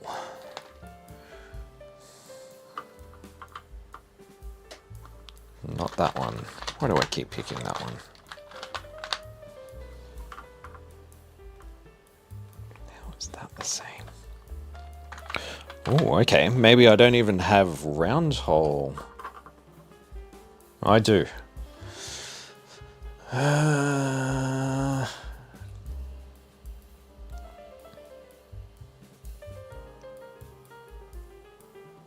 Yeah, you're right. I'd rather have dual wipe sockets. At least everything will match up.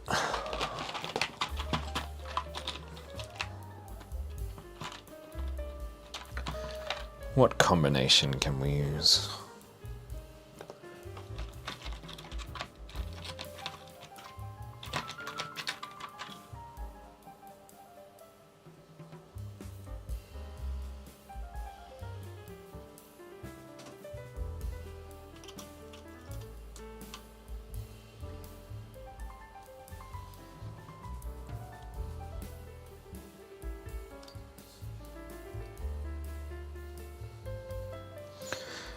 Either way, it's going to look odd, isn't it?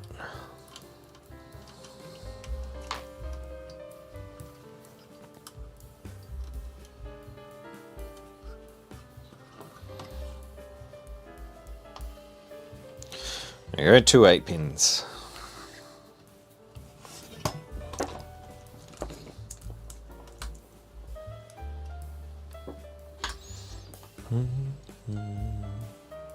Come on.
Haven't even tested that RAM yet, have we?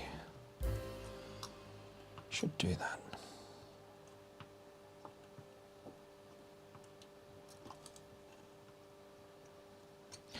And that little hole that I desoldered for no reason.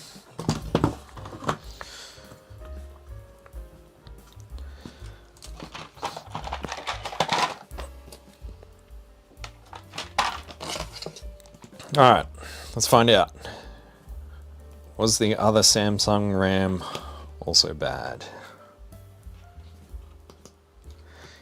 Yes, it was.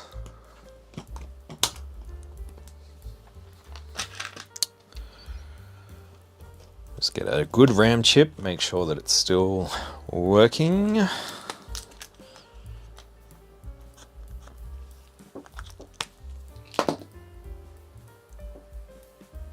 It's right, the smooth jazz keeps me calm. I don't lose my shit. Did that just... What is this thing doing?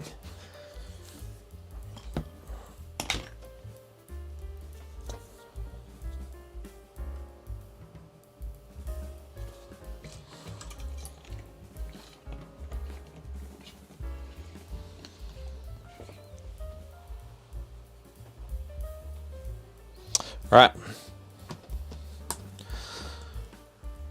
That RAM is definitely good. Could this be it?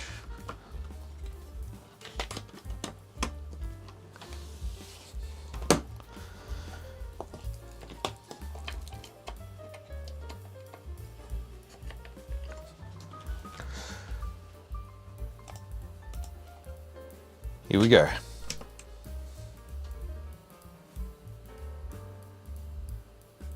No flashes. We may get to see the dead test. There it is. Fuck yeah.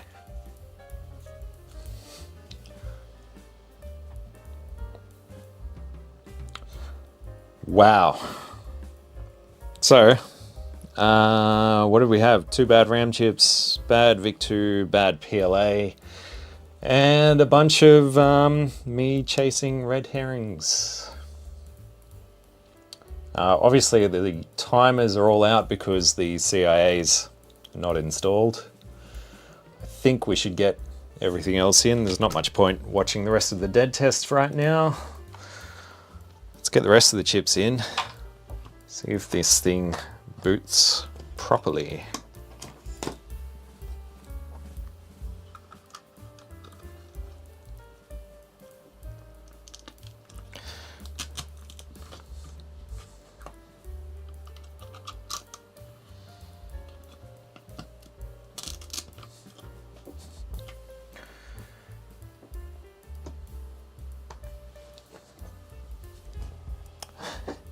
I took all these out of the ZIF board.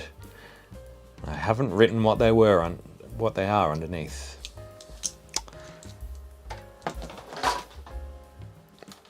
We'll throw the original ROMs back in.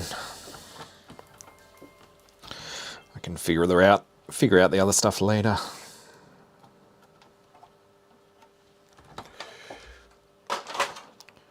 All right, that's kernel. 226 is basic. 225 is character. What the hell? We'll throw that SID that was marked as bad from the start back in there. See what it does. Let's see if we get our basic prompt.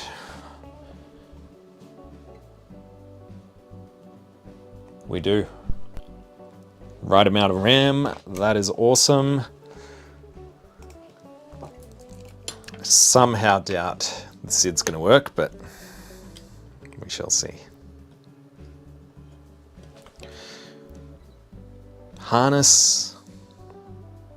Yeah, I should hook up the harness.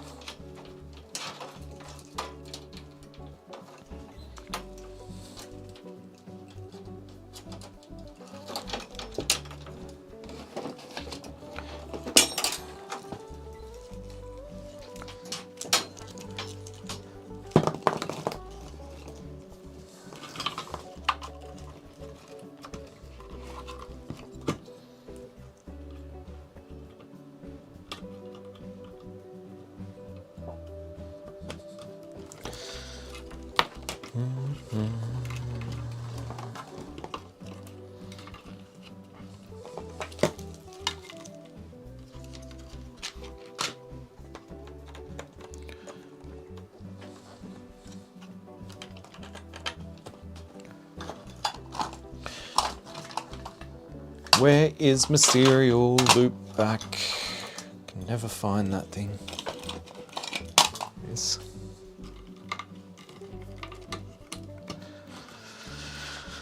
Alright, let's see if this thing actually does what it's supposed to do. So far, so good.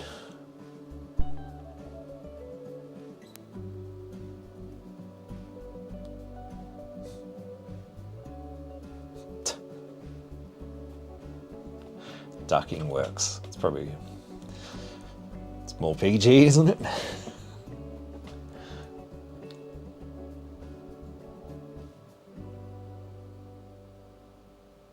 Yeah, 1 down, 5 to go. Dare I say the 5 can wait till next time. Ooh. Ooh, ooh. So cassette port bad might just be my harness because it's a little bit flaky. Could also be just a dirty edge connector. And yeah, we definitely do not have sound, which is not a big surprise. And that would be why the control port doesn't work, most likely.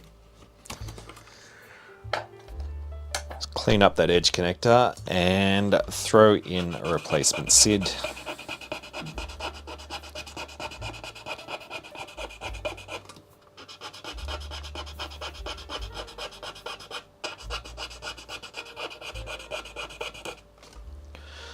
Should do.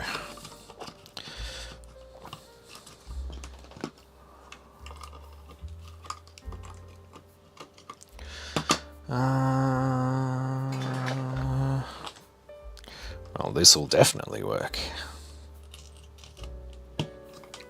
Nice. So I just realized I left the capture on. I've cleaned up the edge connector and thrown in an arm SID. Let's try that again.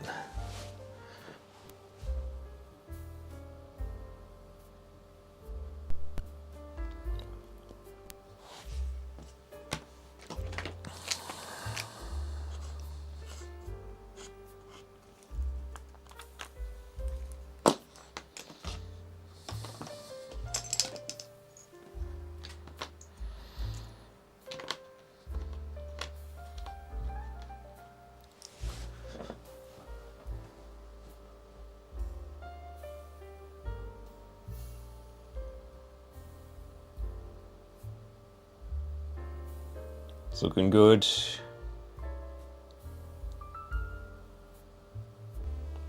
Yeah, the arm SIDs do have the paddle ports, so it will pass all the tests. Hopefully that audio is coming through, but I can definitely hear the SID as expected from an arm SID. Sweet. Timers look to be working, all the tests pass. I think this machine is finally working properly. Cool. Well, I think that'll do it for this one, but I reckon I will pull the rest of this RAM off and put sockets in. My serial loopbacks falling apart. But I better order some new sockets first, so better get that done before we go diving into the next C64s. But yeah, I don't fully trust that all of this RAM is going to be good forever. And seeing as somebody already replaced it all at some point, I'd rather just have all of that socketed. Like I said, I'm not far off socketing the rest of the board, so maybe I'll just go ahead and do it. But yeah, that was a little bit more challenging than I expected. I guess I'll say that. Yeah, bad VIC-2, bad SID, bad PLA, 2 bad RAM chips. Quite a few casualties from this board. Kind of surprising that somebody went in and replaced the RAM chips with more bad RAM, possibly. Either that or like they replaced it and it was working and maybe they had a dud power supply and fried the RAM chips that they put in there. Who knows? But it is finally working. I am quite relieved, a little bit hungry, slightly thirsty. So I think that'll do it. Thank you all. Hopefully this wasn't too cringe. It's been a long time since I've done a live stream, so yeah, I'll get better. We'll get more active, involved. I don't know what I'm trying to say. My brain's already gone. Thank you all. Thank you, Randall. Thank you, Mark, Jeff, Life-Size Teddy Bear, Rudy. Thank you, Steve, Mike. Time for a beer. It's 2:10 in the afternoon. Is it time for a beer? Maybe it is. Anyway, thank you all, and next live stream will be probably in a couple of weeks' time. Give me time to get some more sockets. And I think that is it. I'm glad it wasn't. Not at all cringe. Thank you, guys. All right, I'm out. Thank you, Tron. Thank you, Jeremy, PG, Hound Doggy, Peter, yet another retro channel, Tassie Bob, all you guys. Whatever that is, projects. Thank you. All right, Tokyo gentlemen. Catch you guys. Bye.